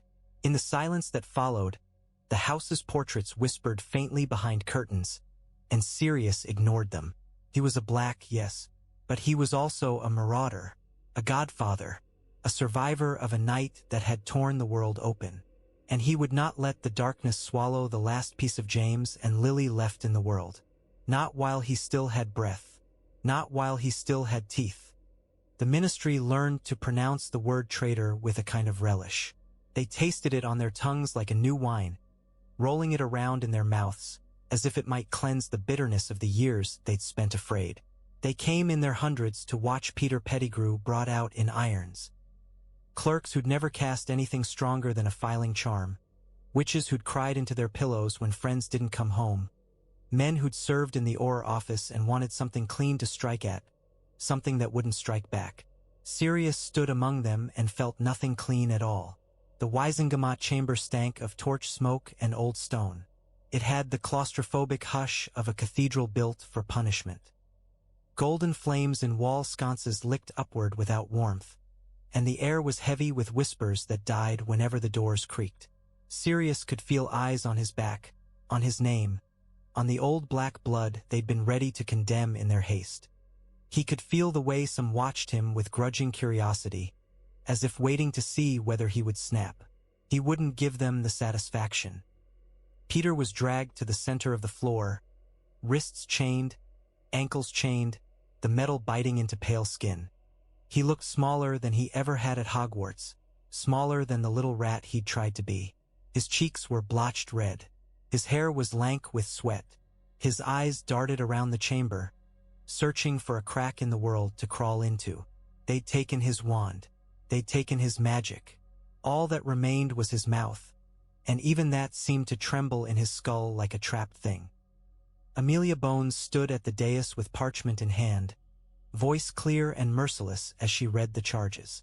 Treason, conspiracy, aiding and abetting murder, participation in the rise of Voldemort, betrayal of the Fidelius. Every word was a nail. Peter's knees buckled once. An Auror hauled him upright again. Crouch watched from the front row, jaw tight, hands folded as if in prayer. Sirius thought, with a jagged kind of satisfaction, that Crouch looked older tonight. Not by years, but by weight. The cost of being wrong sat on his shoulders like a cloak he couldn't remove. When Amelia Bones finished, silence settled. It wasn't peace. It was the hush before a blade fell. "Peter Pettigrew," the chief warlock said, voice dry. "How do you plead?" Peter's throat bobbed. He licked lips cracked with fear. "Not," he began. Then his voice broke and he swallowed hard. "Not guilty." A murmur rippled through the chamber like disgust. Sirius felt his hands curl into fists. He stared at Peter's profile and remembered James laughing as Peter spilled ink, Lily shooing them out of the common room, Remus lifting his eyes and smiling faintly. It was a memory from another life. This creature in chains had worn that life like stolen clothes. Amelia Bones's eyes narrowed. "You have confessed," she said, and there was something like contempt in her tone. "Mult. Multiple times. You have been verified by legitimacy. Your wand has been examined." Peter's voice rose into hysteria. "I was forced," he cried. "I was imperious. He made me." Moody's growl rolled through the chamber like distant thunder. "Liar." Crouch's gaze sharpened. "Show it," he snapped, and an Auror stepped forward with a parchment bearing the results of the Imperius detection charms. Amelia Bones read the findings aloud. "No Imperius residuals. No curse signatures. No compulsion. only fear and choice. Peter began to sob. He shook his head violently. "You don't understand," he wailed. "He would have killed me, he would have." "And so you killed them," Sirius said, voice low, and the chamber went still. The Chief Warlock's eyes snapped to him. "Mr. Black." Sirius didn't look away. He stared at Peter until Peter's sobs faltered into a wet, choking silence. Sirius could feel the old feral part of himself pressing against his skin, begging to be unleashed. He forced it back, held it down with the same restraint that had kept him from ripping Privet Drive apart. "I will speak when invited," Sirius said flatly, not for the Warlock, but for himself. They called witnesses. They called Dumbledore, and Dumbledore spoke with the grave calm of a man who had buried too many children. They called Moody, who described catching Peter like he'd described catching a viper, practical and furious. They called Amelia Bones's forensic team, and the chamber filled with the cold language of spell traces and magical residue. At last they called Sirius. He walked to the center of the floor and stood under torchlight that made his wet black hair gleam like ink. The murmurs rose and died as he passed. Sirius told the truth. He told it with his throat raw and his heart locked tight behind his ribs. He told them about the secret keeper switch, about his own arrogance in thinking it clever, about the smell of ash at Godric's hollow and the sound of Harry crying in Hagrid's arms. He told them how he'd found Peter, how he'd brought him to Dumbledore, how Peter had confessed. He did not cry. He refused that vulnerability in front of this chamber. Grief was his, and he would not let them use it like a prop. When he finished, the Chief Warlock leaned back. "You admit," he said slowly, "that your actions contributed to the deception." Sirius's jaw clenched. "I admit I trusted a coward," he said, "and I'll carry that until I die. But I did not betray them." The Warlock's gaze drifted to Peter. "Peter Pettigrew," he intoned, "this council finds you guilty." The words struck Peter like a curse. He screamed, a thin, high sound that made several witches flinch. "No, no, please." "Sentence," the Warlock continued, voice indifferent, "is life imprisonment in Azkaban." Peter's scream turned to sobs. He collapsed, chains clanging, and was hauled up again by Aurors, who looked at him with hard eyes. Sirius stood very still. He'd imagined this moment in blood and fire. Imagine. Dissatisfaction blooming like a flower inside his chest. Instead he felt only emptiness, a hollow ache where revenge was supposed to live. Dumbledore's hand brushed his arm as they left the chamber, a quiet reminder to breathe. They escorted Peter down the corridors, down through the Ministry's stone throat, and then, through a portkey that tasted like iron, to the sea. Azkaban rose from the waves like a broken tooth. The sky above it was bruised and heavy, gulls circling like hungry thoughts. The wind was sharp enough to cut.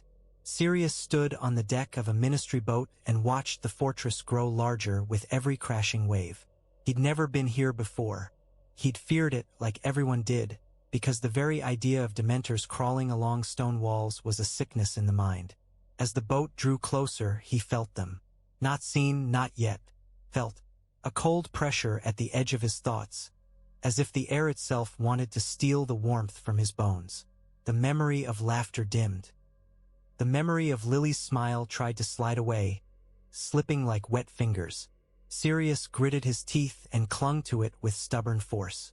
Peter looked up too. His face went gray. "No," he whispered. "No, Sirius, please."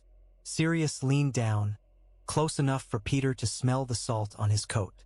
"You begged," Sirius murmured. "They begged too. Did you listen?" Peter's eyes filled. He shook his head, a child caught in consequence. "They'll," he choked, "they'll take my mind." Sirius's voice was ice. "Let them," he said. Azkaban's gates yawned open. Shadows slid across stone. And Sirius understood, with a grim clarity, that he had been spared this place by inches, by the difference between his recklessness and his patience, by the choice to drag Peter into light instead of killing him in darkness. He watched Peter disappear into the fortress, swallowed by cold and screaming, and he felt no relief, only the weight of what remained. Dumbledore did not offer him comfort. He offered him work, which was a different kind of mercy. They met not in Hogwarts this time, but in a quiet, warded study above a bookshop that sold volumes no muggle would ever see. Histories of blood curses, treatises on protective magic, old diaries bound in dragonhide. The fire was low. The windows were charmed against listening ears. A kettle hissed softly on a stand as if trying to pretend the world was ordinary. Sirius arrived with salt still in his hair and Azkaban's cold lodged behind his eyes. Dumbledore stood by the hearth, sleeves rolled again, looking every inch the tired general who'd won a battle but not a war. McGonagall was there too, posture rigid, mouth tight in a way that promised she'd already argued with Dumbledore and lost. And then there was a woman Sirius didn't know, perched on the edge of an armchair with a teacup clutched like a shield. She was small, round-faced, with sensible shoes and hair pinned back in a way that suggested she feared wind. She looked like the sort of person who might scold a cat for tracking mud into her sitting room. Yet her eyes were sharp, alert, and she watched Sirius with a wary intelligence that did not match her harmless exterior. "This," Dumbledore said, "is Arabella Figg." The woman's fingers tightened around her cup. "Hello," she said cautiously. Sirius blinked. "You're a witch," he said, because he could feel no magic on her. No hum, no spark. Arabella Figg flinched, and McGonagall's eyes sharpened with a warning look. "A squib," Dumbledore corrected gently. "And that is precisely why she is invaluable." Sirius's brow furrowed. Dumbledore gestured to the table, where a map lay spread beneath the glow of a hanging lamp. The map was not enchanted like the Marauders' map had been, nothing so clever, but it was marked with ink. Privet Drive circled, neighboring streets noted, lines drawn like a web. "You want eyes on the boy," Dumbledore said, voice quiet. "Eyes that cannot be sensed by Death Eaters, and eyes that will not draw attention in a Muggle neighborhood." Sirius looked at Arabella Figg again. She met his gaze and lifted her chin slightly, as if daring him to dismiss her. Sirius's throat tightened with grudging respect. "You've been watching," he said. Arabella Figg nodded. "I live 2 streets over," she said. "I've got cats. Lots of cats. People don't question a woman with cats." She hesitated, then added softer, "I can keep an eye. I can tell you if something's wrong." Sirius's hands clenched. "Is something wrong?" he demanded. Dumbledore's gaze flicked to McGonagall. McGonagall's mouth tightened further, and Sirius's stomach sank. "Not yet," Dumbledore said carefully. "They are not kind people, Sirius, but they have not done what you fear." Sirius laughed, sharp and joyless. "They don't have to hit him to harm him," he said. "Neglect is a blade too." McGonagall's eyes flashed with rare anger. "I told Albus that," she snapped. "I told him they were dreadful, dreadful people. I watched them all day, and they—" Her voice broke with outrage. "They're the worst sort of muggles." Dumbledore's expression softened briefly. "And yet," he said, "Lily's protection requires her sister's home." Sirius slammed his palm down on the table, making the teacups rattle. "Then make it bearable," he snarled. "Make it safe. Not just magically safe, human safe." Arabella Figg startled, teaslosin. Dumbledore did not flinch. "That," Dumbledore said quietly, "is why you are here." Sirius stared at him. Dumbledore folded his hands. "The blood protection," he said, "is strongest when Harry returns willingly, when he can call that place home, however imperfectly. If we turn Privet Drive into a prison, if we terrify the Dursleys into cruelty behind closed doors, we risk making Harry's bond to that home brittle." Sirius's jaw clenched. "So we do nothing." "No," Dumbledore said softly. "We do what you do best, Sirius. We apply pressure where it matters. We offer help where it can be accepted. And we watch." McGonagall's voice was clipped. "And we ensure Albus that he knows he is not unwanted." Sirius's throat tightened. "How?" he rasped. Dumbledore's gaze held his. "You will not take him," he said. "Not until he is of age. Not if the protection is to hold. But you can be present in his life indirectly at first, quietly. Gifts, letters, a sense that somewhere, someone is thinking of him. Sirius's laugh was bitter. They'll hide the letters. Arabella Figg cleared her throat, timid but firm. I can pass things, she said. Sometimes he comes to my house, when they need someone to watch him. If I say I can't, they'll find someone else. But if I say yes, he's there. Sirius stared at her. They leave him with you, he said, and it wasn't quite a question. Arabella Figg nodded, eyes downcast. They don't like him, she whispered, but they don't like fuss either. A quiet child is convenient. Sirius's chest hurt. He forced his voice steady. Then you tell me everything, he said. If he's hungry, if he's cold, if they. Arabella Figg's eyes lifted, and there was steel there beneath the nervousness. I will, she said.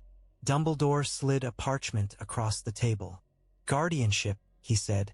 Sirius blinked. What? A magical guardianship, Dumbledore explained. Not custody in the Muggle sense, but legal recognition in our world that you are responsible for Harry Potter's inheritance, his welfare within wizarding society, his education. It will give you standing. It will give you access. It will also give you obligations. Sirius stared at the parchment as if it might bite. His hands trembled slightly as he picked it up. McGonagall's voice softened, just a fraction. Sign it, she said. For James. For Lily. Sirius's throat tightened. He dipped a quill and signed his name in bold, sharp strokes. Sirius Orion Black. The ink dried with a faint shimmer of magic. Dumbledore exhaled slowly. Good, he murmured. Sirius looked up, eyes burning. I'm not going to be a ghost, he said. Not to him, not forever. Dumbledore's gaze was steady. Then be careful, he said. A living guardian can draw dangers a ghost never would. Sirius's smile was thin and dangerous. Let them come, he said, and meant it. Sirius waited until Vernon Dursley left for work. He learned the man's habits the way he learned an enemy's patrol route. Quiet observation, patience, the kind of planning that still felt unnatural in Sirius's bones. Vernon left the house at the same time each morning, briefcase in hand, shoulders squared as if marching into battle against anyone foolish enough to disrupt his normality. He barked at Petunia through the open door, complained about traffic, glared at the sky as if rain had insulted him. When Vernon's car disappeared down the road, Sirius crossed the street. He had wrapped himself in a glamour charm that made him look like the sort of Muggle man Privet Drive would accept without question. Shorter hair, a cleaner jawline, eyes a duller shade. He wore a neat coat, carried a folder under one arm like a bureaucrat, and walked with the steady confidence of someone who belonged. His heart hammered anyway. The blood protection hummed at the edge of the lawn like a living wire. He did not step over it. He stopped at the front path, close enough for the charm to prickle his skin, and raised his hand. He knocked. The sound echoed in the quiet house. For a moment, there was no movement. Then footsteps, sharp, cautious, approached. The curtain in the front window twitched. The door opened a crack, chains still on. Petunia Dursley peered out, her face tense, eyes flicking over Sirius's disguised features. Yes? She demanded, already offended. Sirius leaned slightly forward, lowering his voice to something calm and polite. Petunia Dursley, he said, and watched the way her face drained of color at the sound of her name in a stranger's mouth. Who are you? She snapped, voice thin. Sirius did not smile. He let the glamour hold while his eyes did the work. A friend of Lily Evans, he said softly. Petunia flinched as if struck. Don't, she hissed. Don't you say that name here. From somewhere deeper in the house, a baby cried, thin and furious. Sirius's chest tightened hard enough to steal breath. Petunia's jaw clenched. She looked behind her, panicked, as if afraid Vernon might materialize. You need to go, she whispered fiercely. You need to. I'm not here to make a scene, Sirius said, voice low. I'm here to make something clear. Petunia's eyes narrowed. We did what we were told, she snapped. We took him. We didn't ask for. You didn't ask for Lily to die either, Sirius said, and the words came out sharper than he intended. Petunia's face twisted, something bitter and old flickering behind her eyes. She chose that life, she spat. She chose. She chose her son. Sirius cut in, and the air between them went cold. And now you have him. Petunia's fingers tightened on the door edge. We're keeping him, she said, almost defiant. That's what your people wanted. That's what he said. That man. Albus Dumbledore, Sirius said, and watched Petunia's throat bob. Yes, Petunia snapped. Him. He said we had to. Sirius leaned closer to the crack in the door, voice quiet enough that it felt like a secret. You don't have to love magic, he said. You don't have to like what Lily was. But you will not punish her son for it. Petunia's eyes flashed. How dare you? Listen, Sirius said, and there was steel now, the kind that made war-hardened men pause. He is watched, not by the neighbors, not by the postman, by people you cannot see. If he is hungry, we will know. If he is hurt, we will know. If you lock him away like a shameful thing. Petunia's face went white. We wouldn't, she whispered, but her voice held no conviction. Sirius held her gaze. You will treat him, he said slowly, as a child, as a person, not as a burden. A sound behind Petunia, heavy footsteps, angry, made Sirius's skin prickle. Vernon's voice boomed from inside the house, sharp with suspicion. Petunia, who is it? Petunia flinched. She glanced back, then returned her gaze to Sirius with something like panic. Go, she hissed. Go now. Sirius did not move. He slid the folder he carried, empty parchment a prop, partly into the door crack, forcing Petunia to grip it. There will be money, Sirius said softly, for his clothes, for his food, for anything he needs. You will not claim poverty as an excuse. Petunia's fingers tightened. We don't want your money, she whispered, but her eyes flicked to the folder like a starving person looking at bread. You already took Lily's son, Sirius said. You can take this too. Vernon's footsteps grew closer. Petunia's breath hitched. Go, she pleaded, and the word surprised Sirius. It wasn't kindness. It was fear. Sirius straightened. He let his voice drop into something colder than rain. If you fail him, he said, I will not forgive you. Petunia's eyes widened, and in them Sirius saw something he hadn't expected. Recognition. Not of his face, but of his threat. She knew what it meant to be watched by a world she didn't understand. She knew what it meant to be small under someone else's power. Vernon appeared behind her, a hulking shape in the hall, face already reddening with outrage. Who the devil? He began. Sirius tipped his head politely, the perfect muggle stranger. Wrong house, he said smoothly, and stepped back from the door before Vernon could open it fully. The door slammed. The chain rattled. Sirius turned away, heart hammering, rain cooling his face as if the sky itself wanted to scrub the moment clean. He walked down the path without crossing the lawn, without touching the blood protection, and vanished around the corner before Vernon could storm outside. Behind him, inside that too-neat house, Harry Potter cried. Sirius clenched his jaw and promised the dark, silently, that the child would not cry alone forever. The first scream reached them too late. It came not as sound in Sirius's ears, but as a shiver in the Order's old network. A coded message delivered by a trembling contact who could barely speak through fear. Frank Longbottom and Alice Longbottom were missing. Their house showed signs of a struggle. Dark magic clung to the walls like soot. Moody arrived at Grimmauld Place like a storm, cloak dripping, magical eye whirring. They've taken him, he growled. Bellatrix and her pack. They're looking for him. Sirius's blood went cold.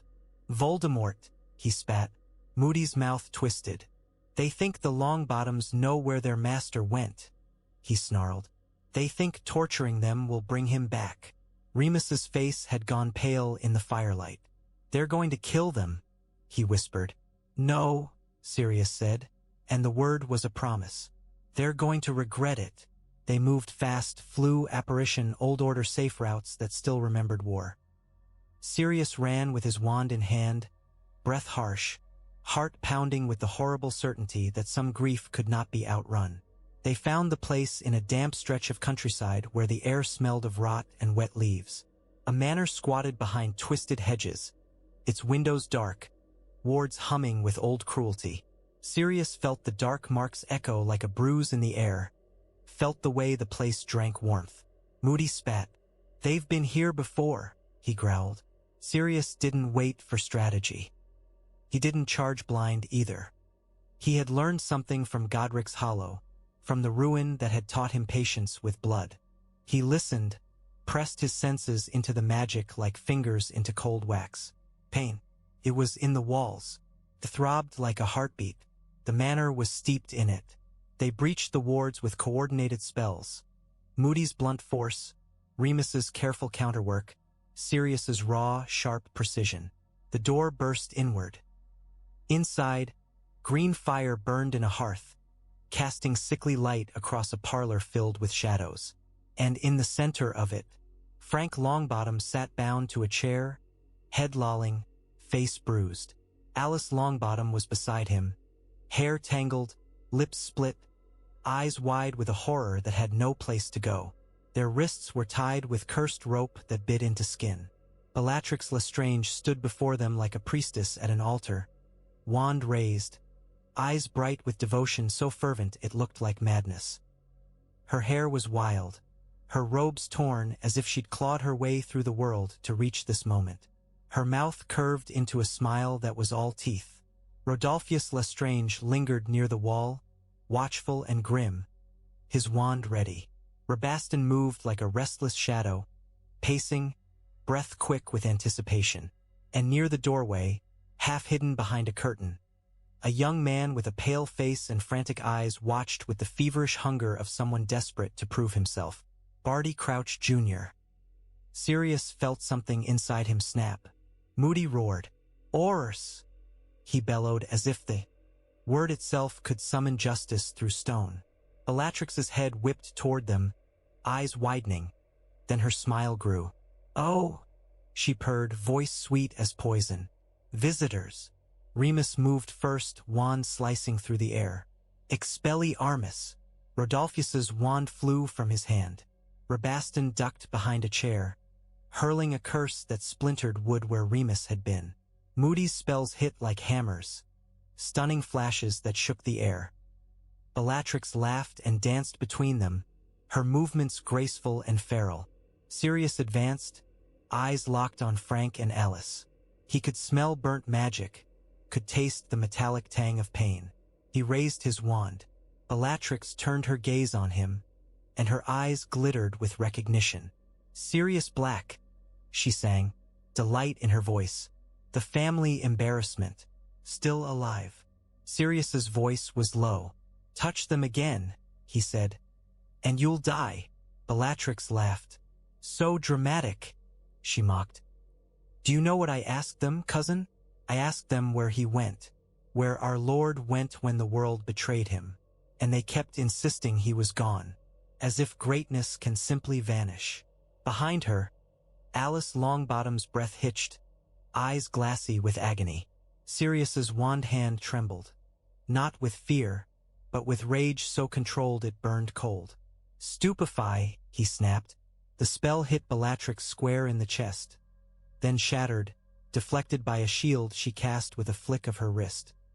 She smiled wider. "Oh, you've grown careful," she whispered. "How disappointing." Moody cursed, limping forward.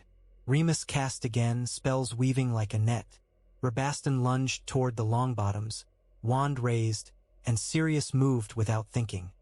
An instinct older than reason. He threw himself between Rabastan and the bound couple, taking a curse that grazed his shoulder like fire. Pain flared. He snarled and struck back, stunning Rabastan hard enough to slam him into a wall. Rodolphus recovered his wand with a desperate summoning charm and flung a curse at Moody, who dodged with an old Auror's brutal efficiency. In the chaos, Barty Crouch Jr. stepped forward, wand shaking. His voice was high, raw. "For the Dark Lord," he hissed, and cast a curse that screamed through the air towards Sirius's spine. Remus intercepted it, eyes sharp, his spell colliding with Barty's in a crack of light that made the room shake. Barty stumbled, face contorting with fury and fear. Bellatrix's eyes flashed. "Run!" she shrieked, and the word was not order but instinct. She knew when the tide turned. She knew when the game was no longer hers. She flung a curse toward the bound Longbottoms.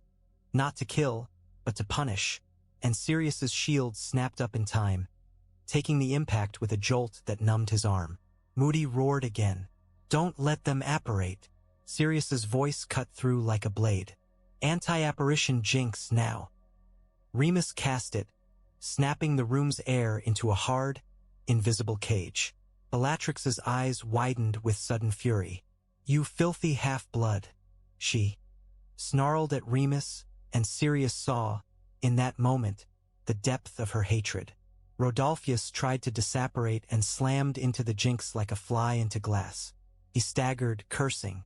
Moody hit him with a stunner. Bellatrix shrieked in rage and flung herself toward the Longbottoms again, as if she'd rather finish them than be captured.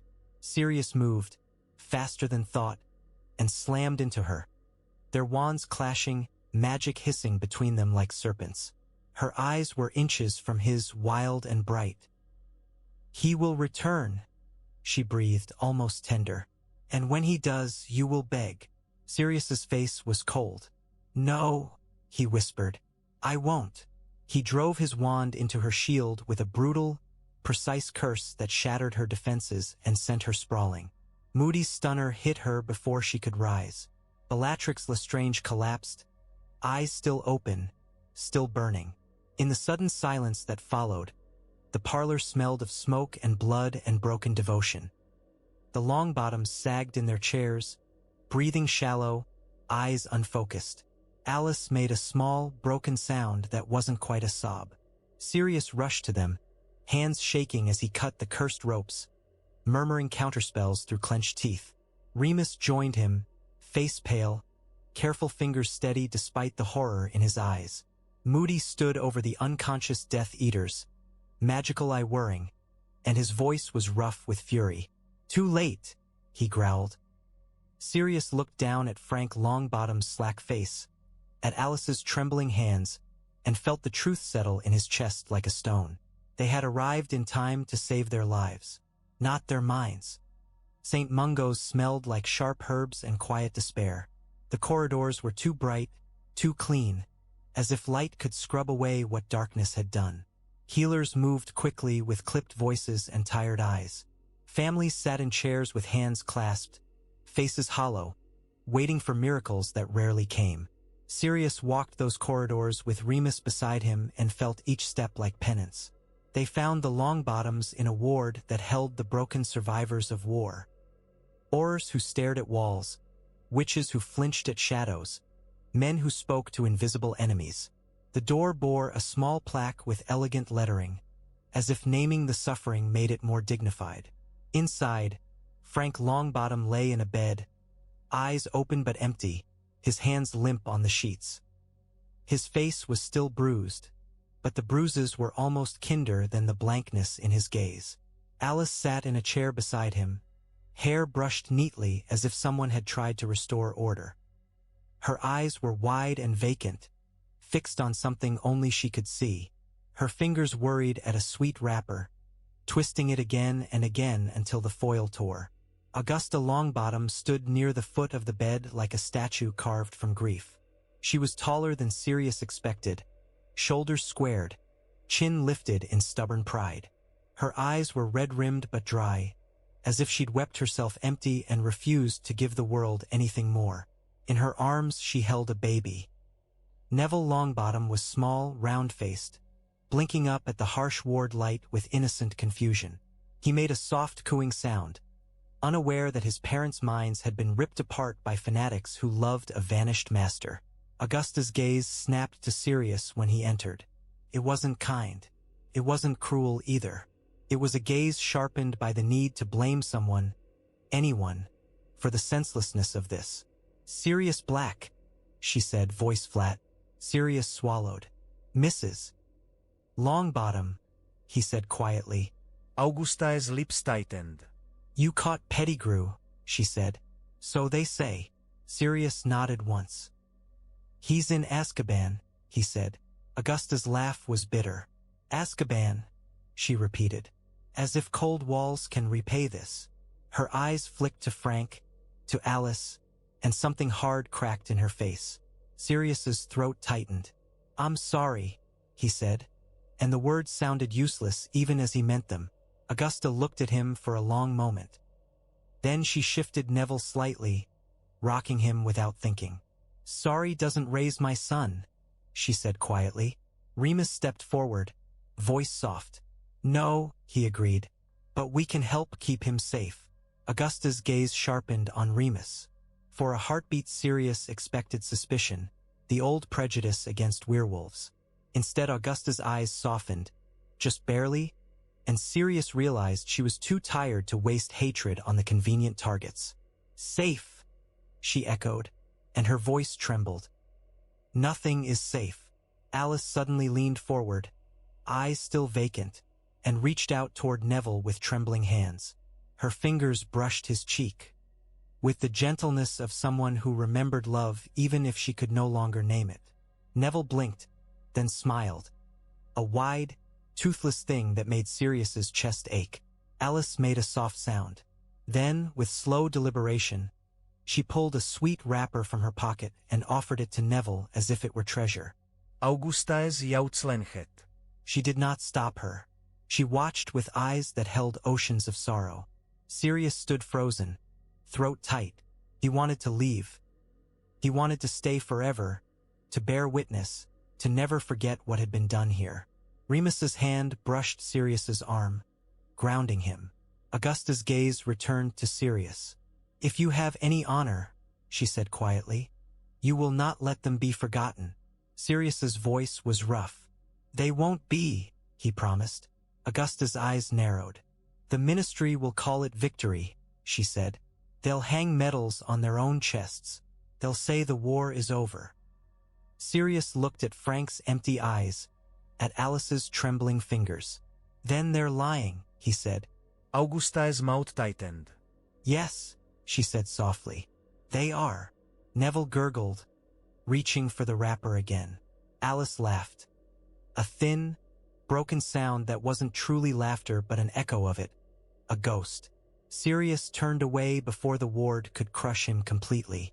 He walked out with Remus beside him, the clean white corridor suddenly feeling like a tunnel. When they reached the hospital's entrance, Sirius stopped, rain visible through the glass doors beyond, and pressed his forehead briefly against the cold stone wall. "I can't save everyone," he whispered. Remus's voice was quiet. "No," he said, "but you can save one." Sirius's eyes closed. Harry's face flashed in his mind. Green eyes, a scar, small hands. He pushed off the wall and stepped back into the world, carrying the ward's silent horror like a brand. Grimmauld Place did not like being cleaned. Dust rose in offended clouds when Sirius opened long-shut doors. Cobwebs clung stubbornly to corners as if the house had grown them deliberately. The wallpaper seemed to sweat dark displeasure. Even the air tasted old, like metal left too long in a mouth. Sirius moved through it with his wand in hand, not gently, but with the fierce determination of someone trying to carve a future out of rot. He didn't do it because he wanted to live here. He did it because it was safe, because it was his by blood whether he liked it or not, and because he refused to let Harry ever step into this house and feel its cruelty unchallenged. Remus helped when he could, though he tired faster, his body carrying its own quiet battles.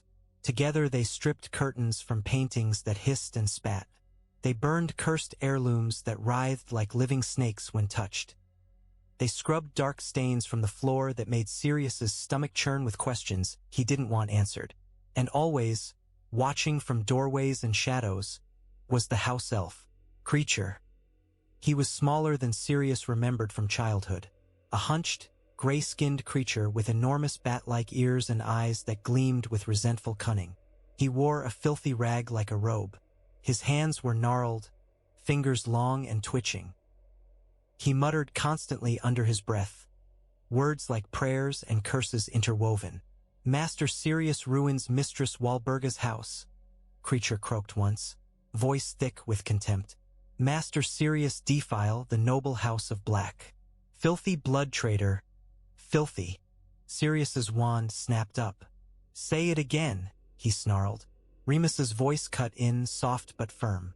"Sirius," he warned. Sirius forced his hand down. He took a breath, slow and sharp. He had learned, in the weeks since Godric's Hollow, that the world punished impulse. He looked at Kreacher, at the creature's bitterness, and saw something else beneath it. Fear, loyalty, twisted into hatred by years of being taught that cruelty was devotion. "Listen," Sirius said, voice tight. "I'm not here to play my mother's games." Kreacher's eyes glittered. "Mistress Walburga says." "Mistress Walburga is dead," Sirius snapped. The portrait upstairs must have sensed it, because a muffled shriek erupted through the floorboards, as if the house itself protested. Sirius clenched his jaw and kept moving. He found Regulus's room on a gray afternoon when rain tapped the windows like nervous fingers. The door resisted at first, as if the house wanted to keep its secrets sealed. Sirius forced it open with a spell and stepped into a space preserved like a shrine. The curtains were drawn. The air smelled stale, untouched. A banner hung on the wall with the family crest, its edges frayed. Regulus's school trunk sat at the foot of the bed, polished as if someone had cared for it long after the boy inside the house stopped being a boy. Sirius's throat tightened. Regulus had been his broth. And also a stranger. A boy who had looked at Sirius's rebellion with cold disdain, then joined Voldemort anyway, chasing the family's idea of glory like a drowning man chasing air. Sirius flicked his wand and opened the trunk. Inside were folded robes, school books, a few letters tied neatly with ribbon. Sirius picked one up, recognized his mother's sharp handwriting, and felt bile rise in his throat. He tossed it aside. At the bottom of the trunk, beneath everything, was a small leather pouch. Sirius opened it and found a silver locket. It was heavy for its size, cold in his palm. The metal gleamed faintly even in the dim room, its surface engraved with an ornate symbol that pricked at Sirius's mind like a half-remembered nightmare. He frowned. "What is this?" he murmured. Kreacher appeared in the doorway like a shadow given form. His eyes locked onto the locket, and something raw flashed across his face. Fear, longing, devotion all tangled together. "Give it!" Kreacher rasped, stepping forward. Sirius's gaze sharpened. "Why?" he demanded. "Where did Regulus get it?" Kreacher's lips peeled back, teeth bared. "Master Regulus. Master Regulus was a good boy," he croaked. "Master Regulus loved the Dark Lord. Master Regulus."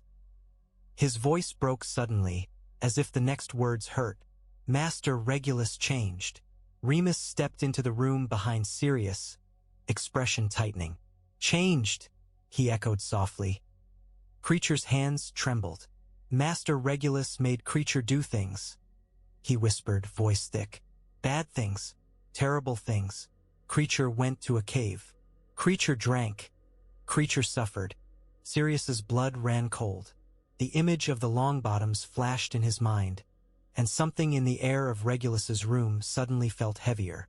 "What cave?" Sirius demanded. Kreacher flinched, ears flattening. "No," he whispered. "Kreacher cannot. Mistress Walburga. Kreacher must." Sirius stepped forward, forcing his voice into a calmer shape. "Kreacher," he said, and the name felt strange on his tongue, using it as a person's name rather than a slur. "Look at me." Kreacher's eyes flicked up, resentful and frightened. "I'm not my mother," Sirius said quietly, "and Regulus is dead. If he changed, if he tried to do something, then you're the only one left who knows why." Kreacher's breath hitched.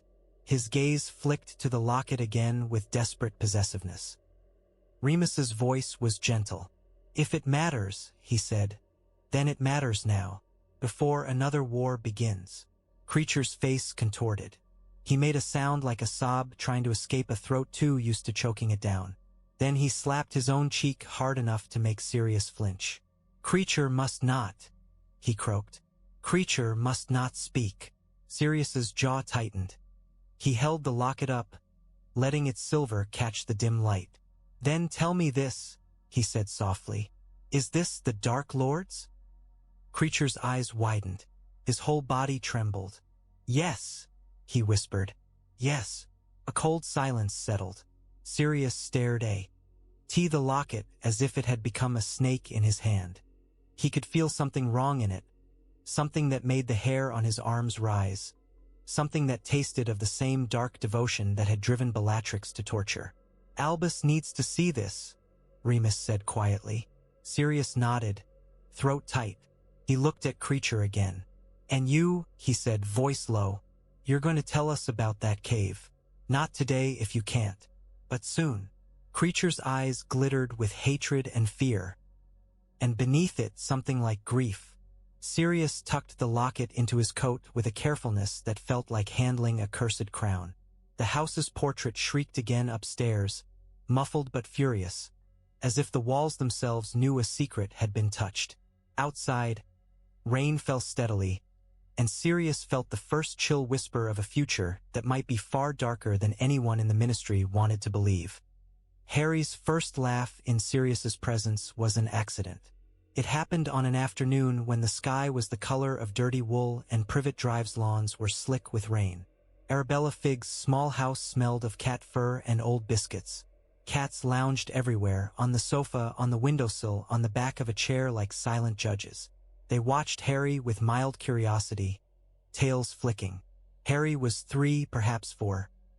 Time blurred around him for Sirius, because he measured the boy's life in stolen glances and secret moments rather than birthdays with candles. Today Harry sat on the carpet in front of Arabella Figg's low table, clutching a toy soldier Arabella had found at a charity shop. His black hair stuck up in every direction. His clothes were too big, sleeves rolled, and his knees were scuffed as if the world had already taught him to fall. Sirius lay nearby in his dog form, Padfoot, large and shaggy and black as midnight. It was the safest way to be close. A dog drew no attention. A dog could slip under fences, curl near a child, watch every movement with silent vigilance. Harry looked at Padfoot with solemn green eyes. Those eyes still hit Sirius like a punch every time.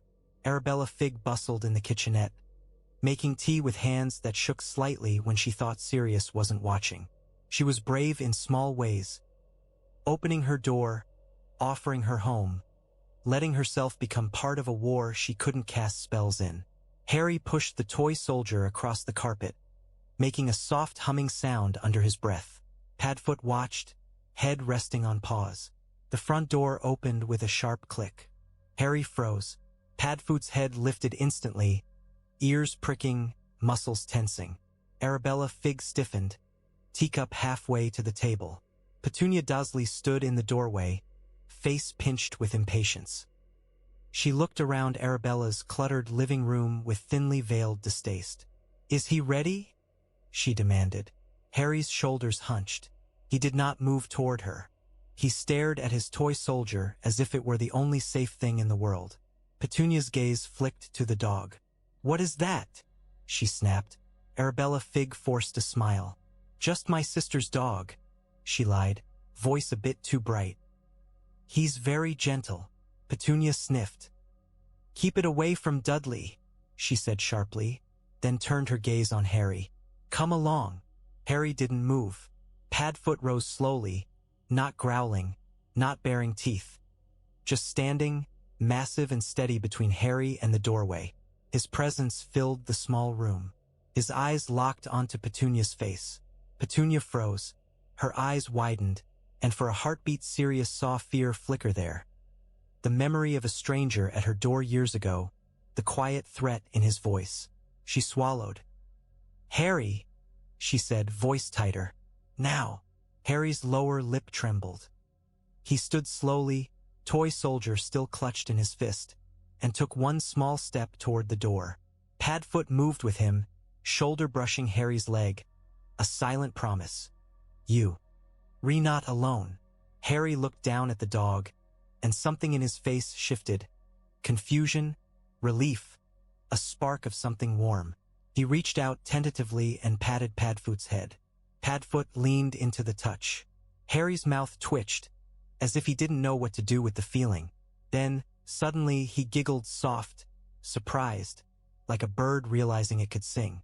The sound stabbed Sirius with joy so sharp it almost hurt. Petunia's face tightened. "Don't encourage him," she snapped at Arabella, then grabbed Harry's wrist, not violently but firmly, and tugged him toward the door. Harry stumbled. The toy soldier slipped from his hand and fell onto the carpet. Padfoot's growl rumbled low in his chest, barely audible, but Petunia heard it.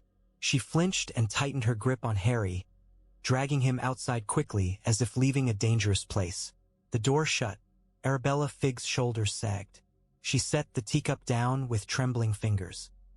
"I hate her," she whispered. Padfoot stared at the closed door, muscles trembling with the urge to chase, to bite, to tear. He forced himself still. He had promised Dumbledore. He had promised Harry in the ruins of Godric's Hollow. He would not break the protection.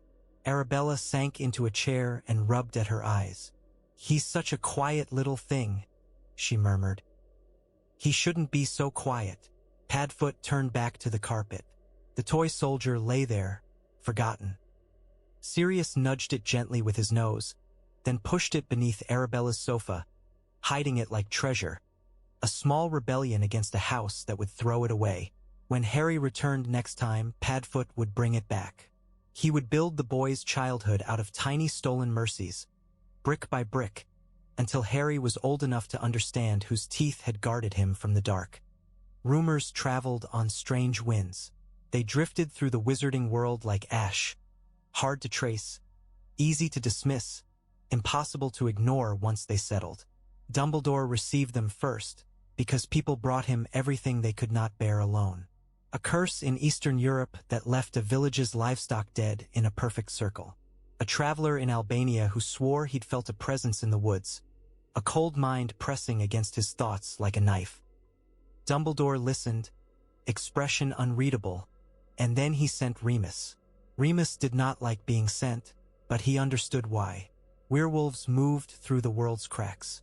They heard whispers in taverns where respectable wizards never set foot. Remus could pass as harmless, could slip into places that would bristle at a known auror or an infamous black. Sirius watched Remus pack with a knot in his chest. "Don't go alone," Sirius said. Remus's smile was thin. "I've been alone most of my life," he said quietly. "I'll manage." Sirius wanted to argue. Instead he clasped Remus's shoulder, a rough gesture that meant more than words. "Come back," he said, and meant it like a command. Remus left, cloak pulled tight, eyes shadowed with old loneliness. Weeks passed. Sirius kept watch on Privet Drive.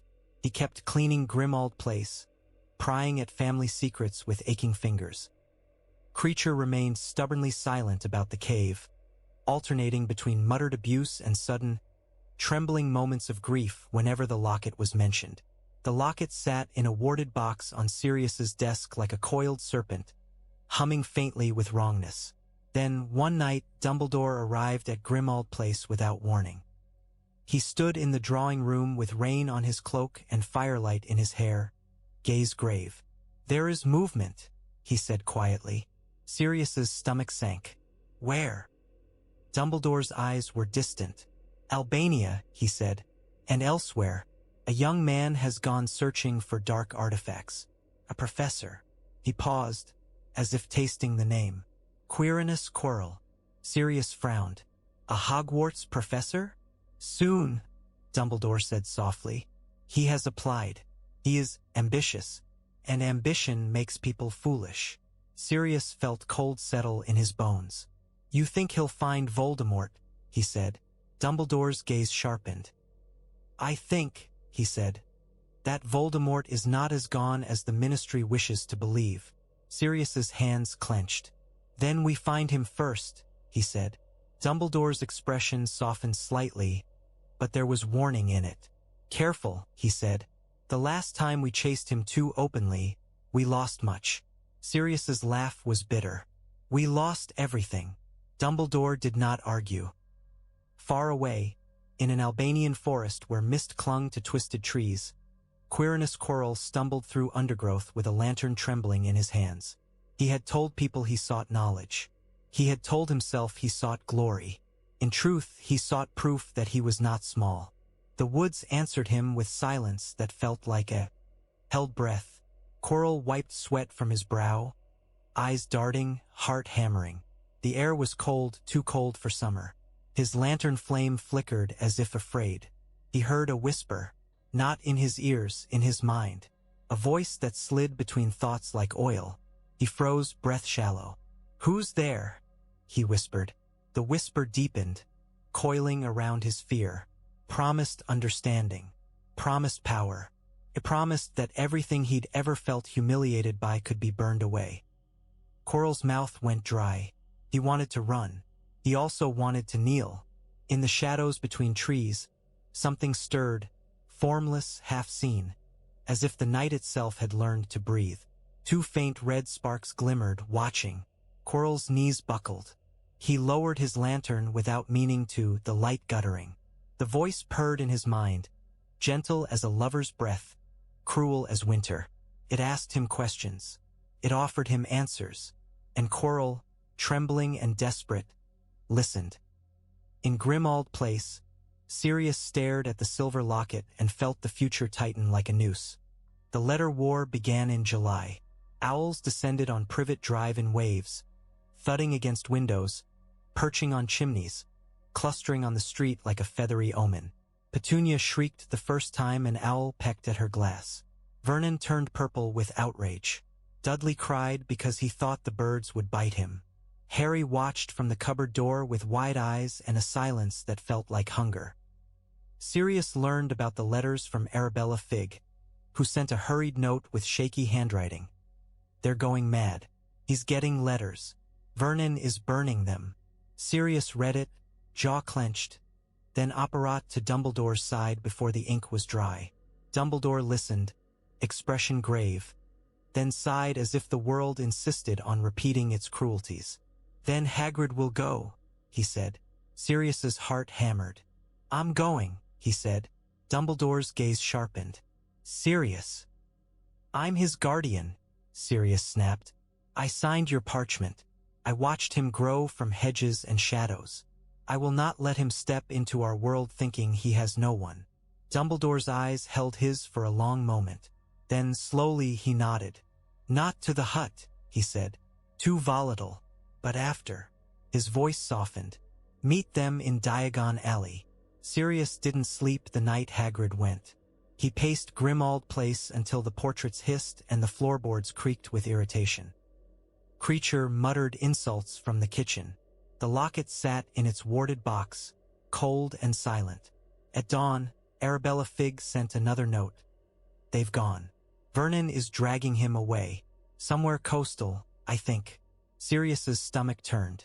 He imagined Harry being hauled like luggage, denied even the dignity of curiosity. He waited in Diagon Alley anyway, because Dumbledore had said Hagrid would bring him. And Dumbledore, for all his maddening chess games, did not lie about the pieces. Diagon Alley on that day smelled like warm bread, dragonhide, and summer sweat. The sky above was gray, threatening rain. Wizards bustled with children in tow, preparing for Hogwarts like it was a festival. Cauldrons clanged.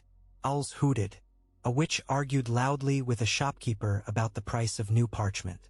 Sirius stood near the entrance to the leaky cauldron, heart pounding, his hands tucked into his robe sleeves to keep them from shaking. Tom the barman watched him with a wary expression. "You look like a man about to see a ghost," Tom muttered. Sirius's mouth was dry. "Something like that," he said. Then the bricks behind Tom shifted, and the passage to Diagon Alley opened. Rubeus Hagrid stepped through first, enormous and beaming despite the rain that began to spit lightly from the sky. He held a pink umbrella like a ridiculous scepter. Behind him, Harry. He was smaller than Sirius had imagined, not because Sirius hadn't seen him, but because seeing him in motion, alive in the wizarding world, made the years of distance collapse. Harry wore clothes that hung off him, Vernon's old shirt perhaps, sleeve rolled, trousers held up by a belt too big. His hair was a black mess. His face was pale with wonder and wariness, eyes darting over everything as if afraid it might vanish. Hagrid's booming voice carried. "Blimey, look at it, Harry," he said happily. "Diagon Alley." Harry's mouth parted slightly. He looked like a child standing at the edge of a dream. Sirius stepped forward. Hagrid froze mid-step, eyes widening. His hand tightened on the umbrella handle. For a heartbeat, Sirius saw old suspicion flare. Hagrid had been told, once, to deliver Harry away from Sirius. Hagrid had held that command like a sacred thing. Then Hagrid's gaze flicked to Harry, to the way Harry's eyes widened at Sirius as if something in him recognized safety he couldn't name. Hagrid swallowed. "Sirius," he said cautiously. "You." Sirius's voice was rough. "Hello, Hagrid," he said. His gaze never left Harry. Harry stared at him. "Who are you?" he asked, voice small. Sirius's throat tightened. He knelt slowly, bringing himself closer to Harry's height, and forced himself to speak gently, as if the slightest wrong tone might shatter the moment. "My name is Sirius Black," he said. "I was your dad's best friend." Harry blinked, confusion and longing colliding in his eyes. "My dad?" he whispered, as if saying the word might summon something. Sirius nodded once. "James Potter," he said softly. "He loved you more than anything." Harry's breath hitched. His hands curled into fists at his sides, a child's attempt at not falling apart. Hagrid cleared his throat loudly, emotion clumping in his beard. He's your godfather, Harry," Hagrid said, voice thick. "Always was. Always will be." Harry's gaze snapped to Hagrid, then back to Sirius. "Godfather," he repeated, tasting it like a strange sweet. Sirius's eyes burned. "It means," he said quietly, "that if your mum and dad couldn't be with you, I was supposed to be." Harry stared at him, eyes widening. "Supposed to be," he echoed, and there was a sharpness in the words, a child's instinctive understanding that something had gone wrong. Sirius swallowed hard. "A lot went wrong," he admitted, "but I'm here now." Harry's lower lip trembled. He looked down at his shoes, then back up as if afraid to hope. Do you know anything about them?" he whispered. "About my mum?" Sirius's chest hurt. "Yes," he said. "I know everything, and I'll tell you.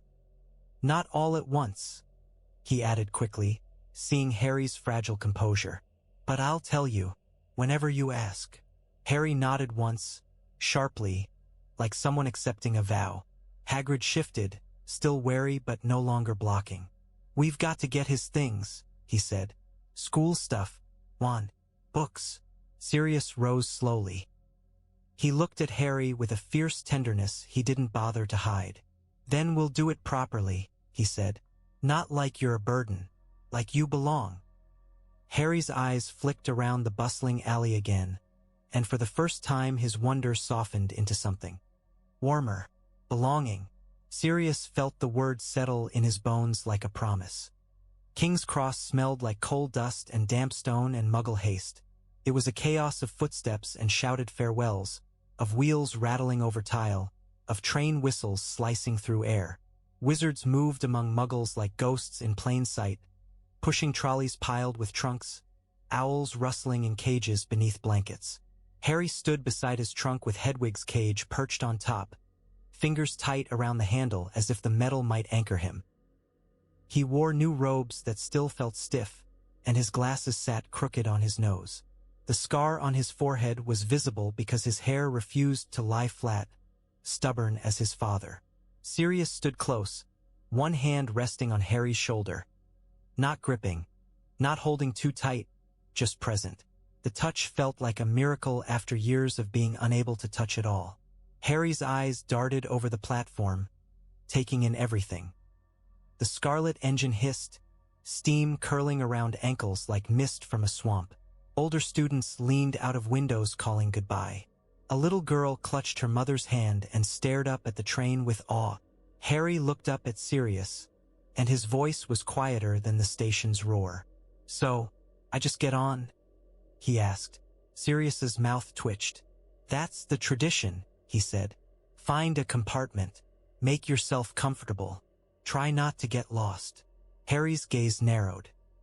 "I always get lost," he said, and there was a hint of something almost wry in it, a dry little humor that stabbed Sirius with sudden joy. Sirius exhaled, a laugh caught behind his ribs. "Then," he said, leaning down slightly, "you ask for help, and if someone's nasty, you don't take it quietly." Harry hesitated. "Like my aunt?" he whispered. Sirius's jaw tightened. He forced his voice gentle.